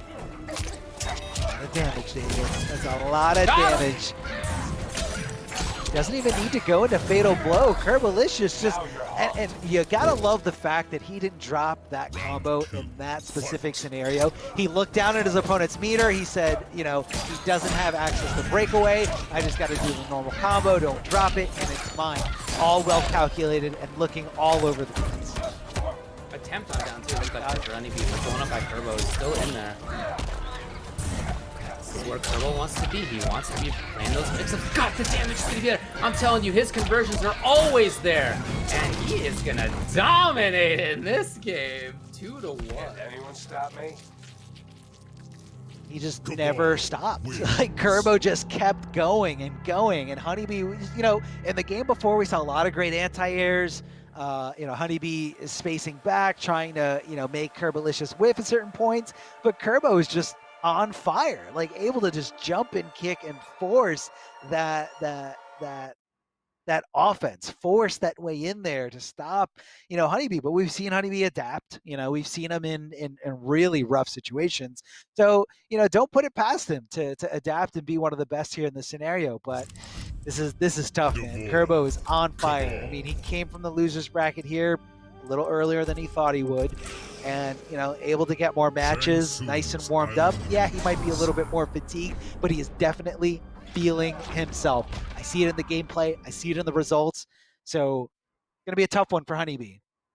He came into here pretty confident into this top 8. I mean, his original thought was that if he stays focused and is composed, he assures us that he can get grand finals and even win.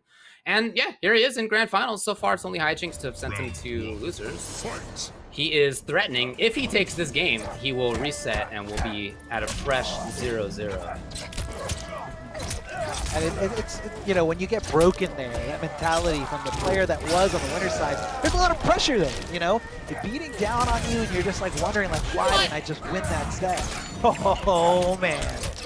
I got questions too. That's a little bit of an input error here from Curbalicious. That hook grab just kind of nowhere to be found. Lined up pretty early here. Yeah, so Honeybee's got to be a little bit more mindful of that back throw. But Curbalicious obviously can play to that, go for forward throws just to kind of keep the mix-up, not break that neck on that crushing blow. Ducking right under, not there in time to get any kind of punish here, but he does get some pressure. Able to swing a lot. It feels like this is really all. Once. It's just all Curbalicious. It feels. I feel like Honeybee has so rarely in this game, last couple games even, had control. No, the res.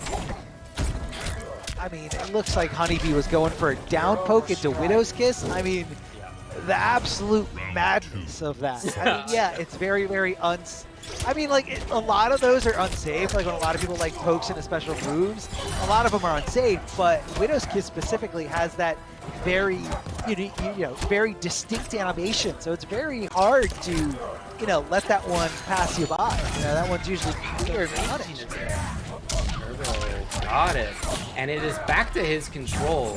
For a while there, I felt like Honeybee, okay, the roll into 4-1 comes into play. We've seen Honeybee use that really well. The range on that poker, he's got the setup. Big chance. Oh, threat. Oh, he's looking for something here. He's scheming. Here's what he is. What a block, and the bugs were gone. He blocked the overhead. That last little mix-up. Amazing. That said, Honeybee breakaway. And okay, there. Honeybee's still in this. What a call out! I feel like he has to battle big time. Final round. Fight. Brave walk. And when you have slight gas, I guess people let you just walk at him sometimes. It certainly makes sense. Expecting a different approach, just like that. And and you got Turbo pumping out the damage.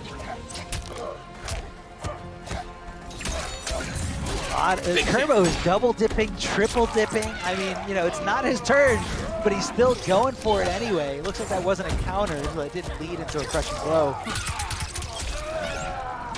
Back throw, Honeybee trying to, you know, solidify a little bit of dominance here. Tries to throw the Oki bug down, but really with no avail, not getting him anything. What can Honeybee do to make this comeback? Curbalicious needs one more hit, one more throw, one more strike, literally anything. And there it is, the downward buzzsaw, and Curbalicious able to reset this bracket. Now, because this is a double elimination tournament, even though this is grand finals, that is the first time that Honeybee has lost an entire set during this entire tournament. So now, both players on even playing field, both players dropped into the lower bracket, or the loser's bracket, if you will. I know David's got a lot of other names for that. But, you know, now they're on even playing field. So now from here, both these players on their last life, everyone gets 2 lives in a double elimination tournament. Now we're going to be determining who the winner is. Whether whoever gets to these 3 wins first is going to be the winner for today, is going to solidify a boatload of points to qualify for that finale. Well, we already know that a little. We know the Honeybee. Did you see?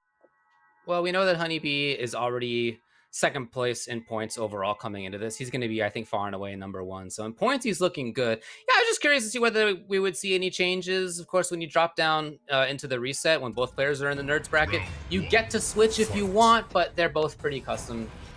Both going to stick with stuff here. Oh, didn't think he should go in for the rest. And the chase, so far, just like at the end of the last set, it's Turbo chasing, it's Honeybee trying to get away to a range where he can do jump 1 and the like, but it just feels so hard. Look at this guy, gassing all over the place. Honeybee desperate to find an anti-air, a check with down 3, but even there, on his usually trusty jump 1, it was anti-air from Turbo, who's firing on all cylinders. Nice breakaway there from Curbalicious, trying to avoid as much damage as possible, doing it as early as possible, but this time Honeybee finding the hit. Gonna be dropping the Oki bug here. Oh, doesn't go into big damage here, but it's just all these pesky little pokes. You know, Curbo looking for throw, Curbo trying to get around to hide, but either way, big damage from Cabal, man. Like you said, David, it's always at least 30%, depending on the scenario, even if he hits a weird little air-to-air exchange. Curbo is so seasoned, so experienced, that he can make those weird little exchanges lead into some good damage. So optimal here. There was a chance for Honeybee, who unfortunately didn't have that same level of optimization. He's gonna get away. Classic forward 1 afterward, but didn't believe in it. Didn't think he should go in. Then respected that neutral, that range there where Cabal can walk. He's not the fastest ground speed character, but he can get in there with buttons like this for the big stuff into even more damage. Oh, down 2 out of the sky here. Great trusty anti-air from Devora. Gonna be popping some big bugs to extend this combo. Here's the Oki bug, and there it is, stopping Cabal. But I think Curbo just wanted the trade. He wanted to stop Devora from trying to apply any kind of offense. That is really punishable, and what a risk taken here by Curbalicious. Unfortunately, did not pay off for him, and Honeybee able to capitalize here as much as possible. Definitely hitting that fatal blow. Definitely wants to start this last set off in his favor. Honeybee wants this first game. He wants this momentum. He wants to ride it all the way back to a victory here. That spot they've been negotiating the whole time. Oh no, and falls Buck even instantly out of there. He has only done those random teleports when he's got the breakaway, but still, now you can't get out of this combo right away, right? It's bad news even still. Honeybee's got a chance now with the hit control. If he could make that range count, forward 1, nuke jump 1, that kind of stuff.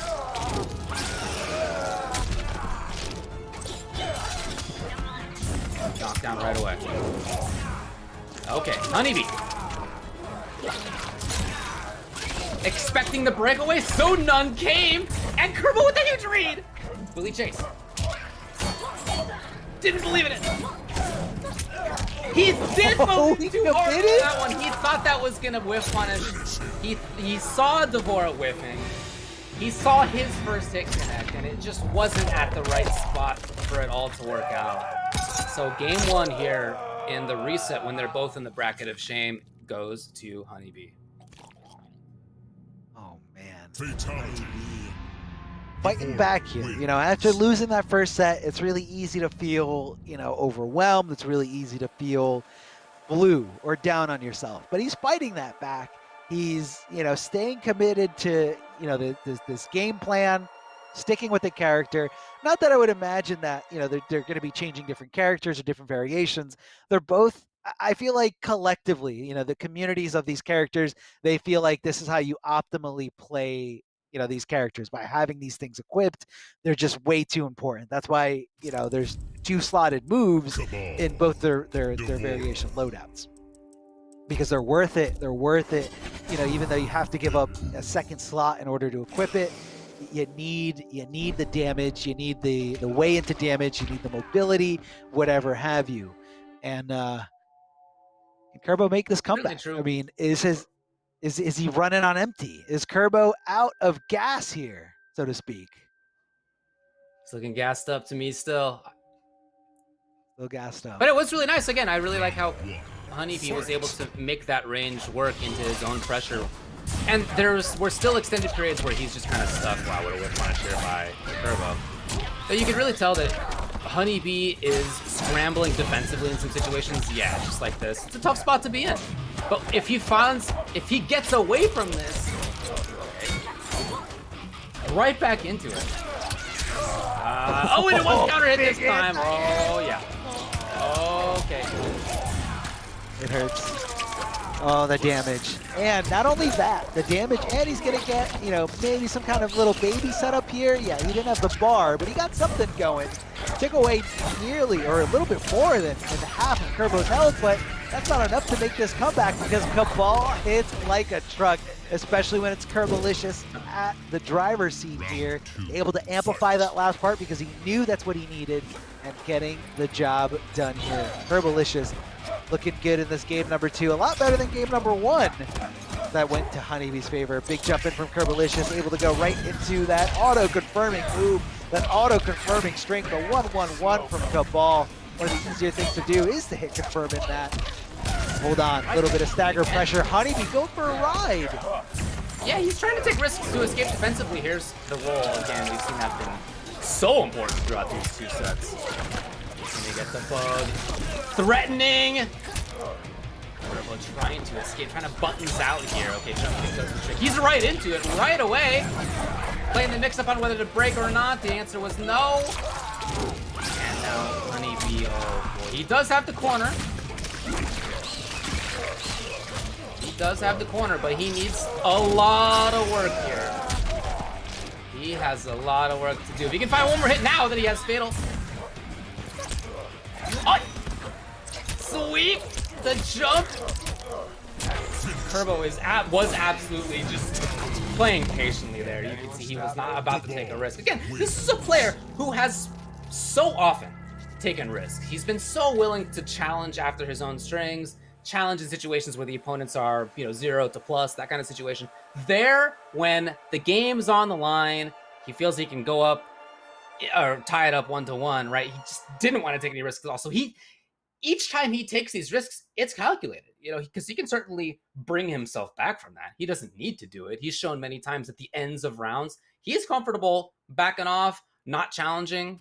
It's just that when he does challenge, he's taking risks, betting it'll work. Guess what? Most of the time it has. Black Dragon Fight Club. Yeah, it definitely has paid out for him. And again, I think most of that kind of is attested to the fact that the reward for Cabal, especially Kerbo's Cabal, is just so high. You know, you can take these little risks. Yeah, you'll get down 2'd here and there, or a little combo from a character like Devora, whereas like when I guess right as Cabal, I'm making it hurt. I'm cashing in big time. Instantly in there is Kerbo. And you can see Honeybee was trying to, I don't know, anti-air or something. It's just at such an awkward spot.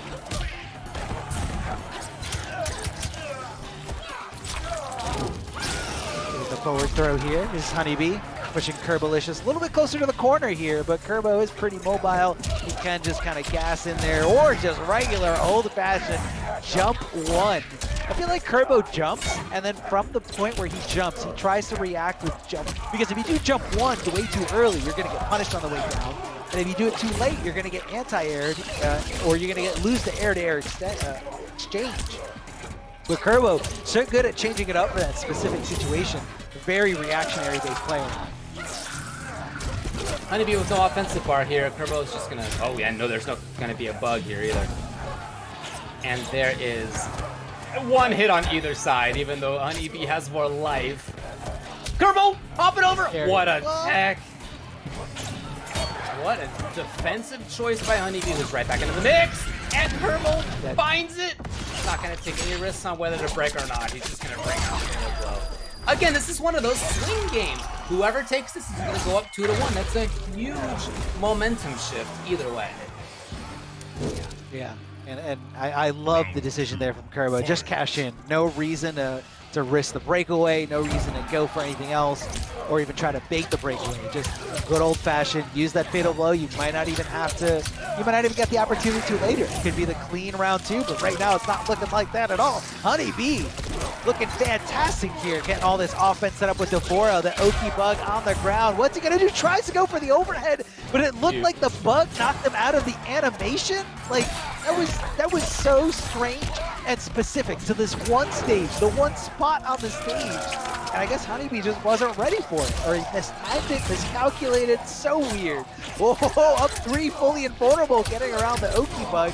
But again, very unsafe on block, very unsafe if you whiff, very unsafe if the opponent jumps over the other side, and that's exactly what Honeybee did there.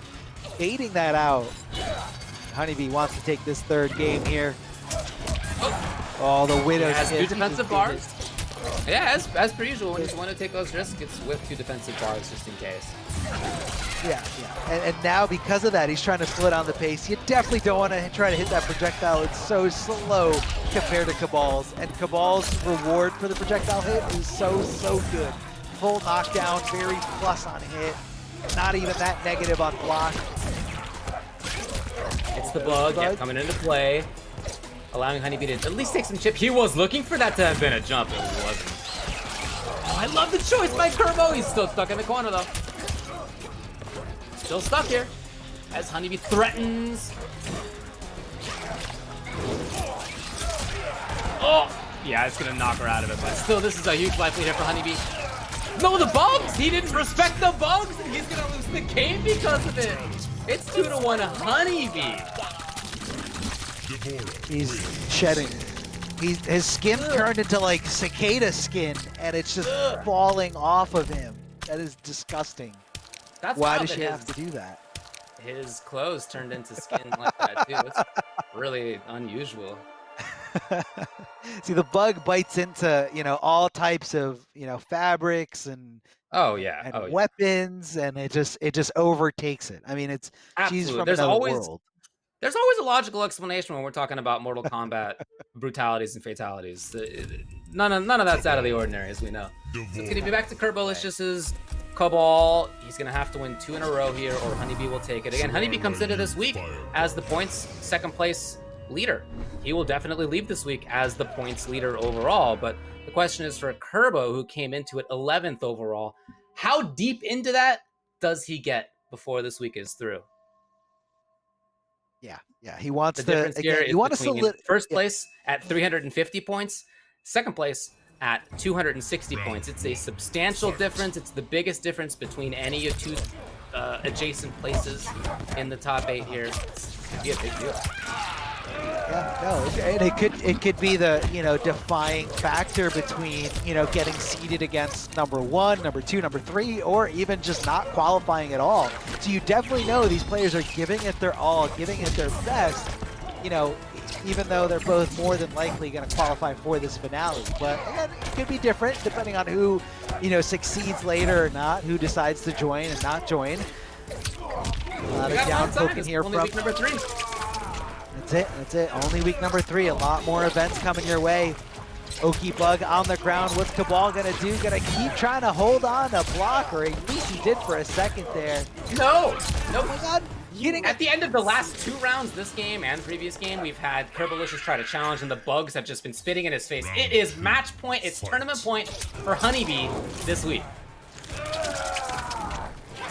Confirm into the Widow's Kiss, no problem at all. Big jumping kick in the corner. Oki Bug, Kerbo completely locked down here. Goes to the delay wake up, and I like it. Get around the bug. You know, you don't have access to the wake up attacks, but you get around the bug, no problem. Kerbo trying to toss him back into the corner. Honeybee trying to get a little bit of breathing here between him and Cabal, but Cabal just one slight gap away from jumping in there, trying to make it hurt as much as possible. A lot of stand ones, and Curbalicious blocking for him. Doesn't continue the string. Gotta respect it. Smart move. Smart move not to go for the punish there. That bug was gonna end your world, end your day. His day is very close to being over here as he's in the corner. The hit confirm will come. The question is whether he'll survive this setup, even if it breaks. It's not gonna matter. It's Honeybee taking it. Week number 3, MKPK North America goes to Honeybee. Oh, we got a little disconnect here. Oh, you'll love it. We're not even gonna love it. Y'all are gonna have to imagine the fatal in your mind. Okay, here it is.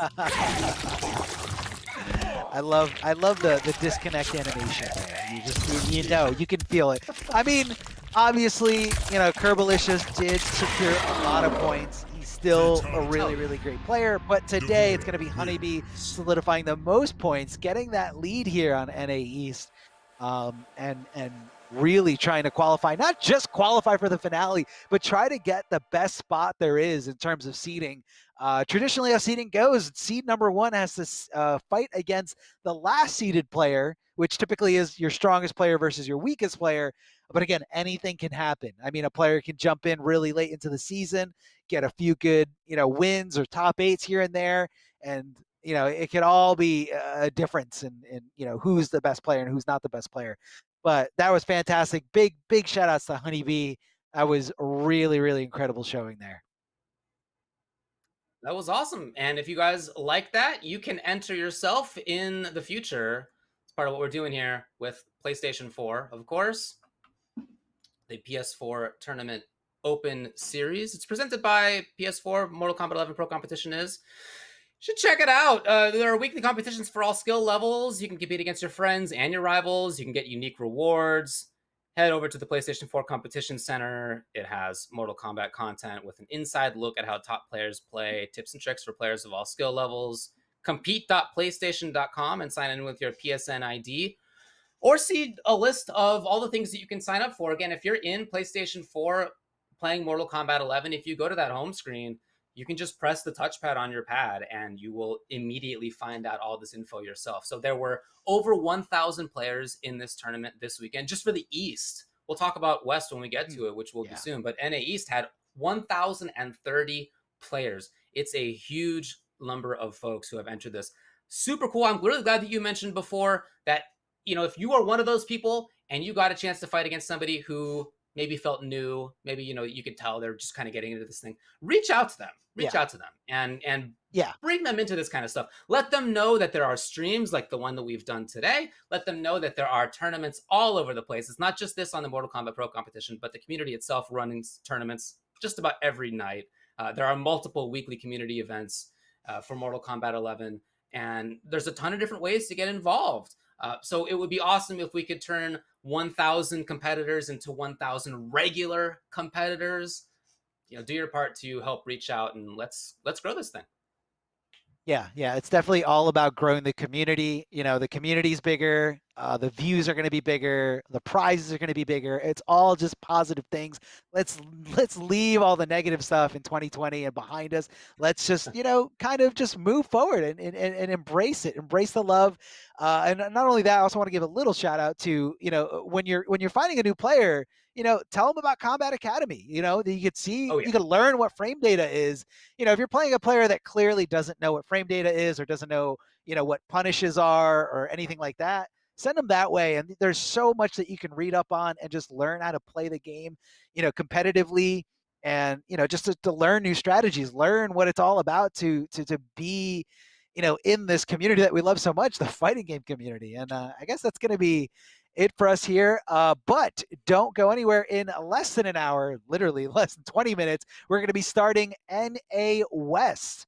So we're going to see the top 8 for that, all the great players from that region, and it's going to be incredible, just like this one was. So if you just joined us, again, don't go anywhere. And I guess that's going to be it for us. David, I'll see you in a little bit, and I love you guys. Stay tuned, and make sure you check us out next time.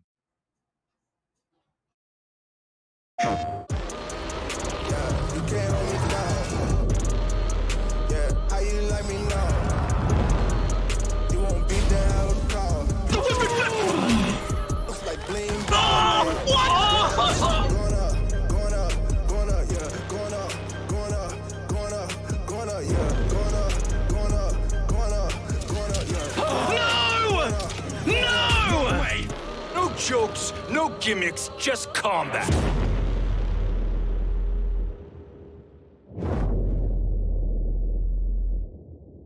PlayStation. Looking for attention, I don't need the extra tension, cause I'm in the 4th dimension. Trap P is high in suspension. Now don't bother with the haters, cause they all be imitators. We're real life manipulators. Get fit back up and see you later. I like me for me. I'ma be what I'ma be.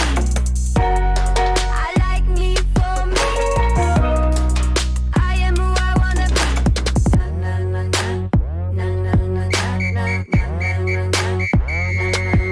Gotta prove it to myself and nobody else. Gotta prove it to myself and nobody else. I like me for me. I'ma be what I'ma be. Prove it to myself and nobody else. Gotta prove it to myself and nobody else. Gotta prove it to myself and nobody else. Gotta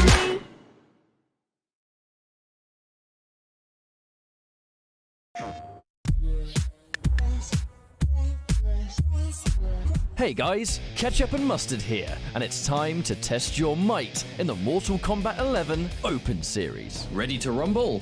Power on your PlayStation and head to the Events app, filter by type, and select a convenient date and time. Boot up MK11 and locate the PS4 Tournaments menu option.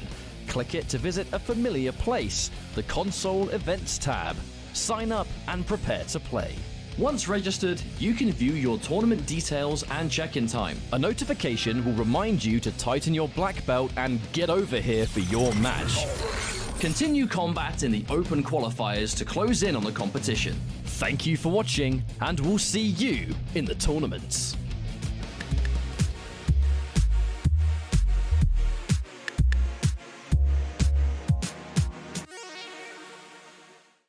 PlayStation.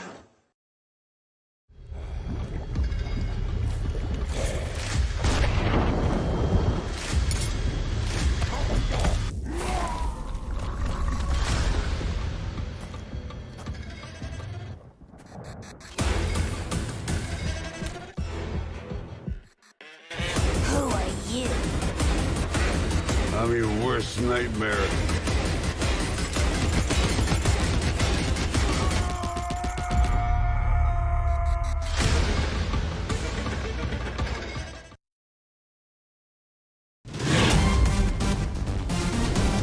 Any ring I step into is mine.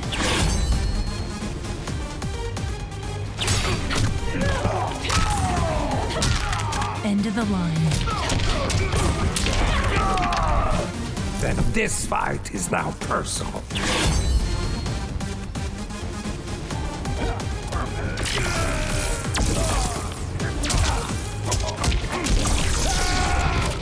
It is exhausting being so perfect.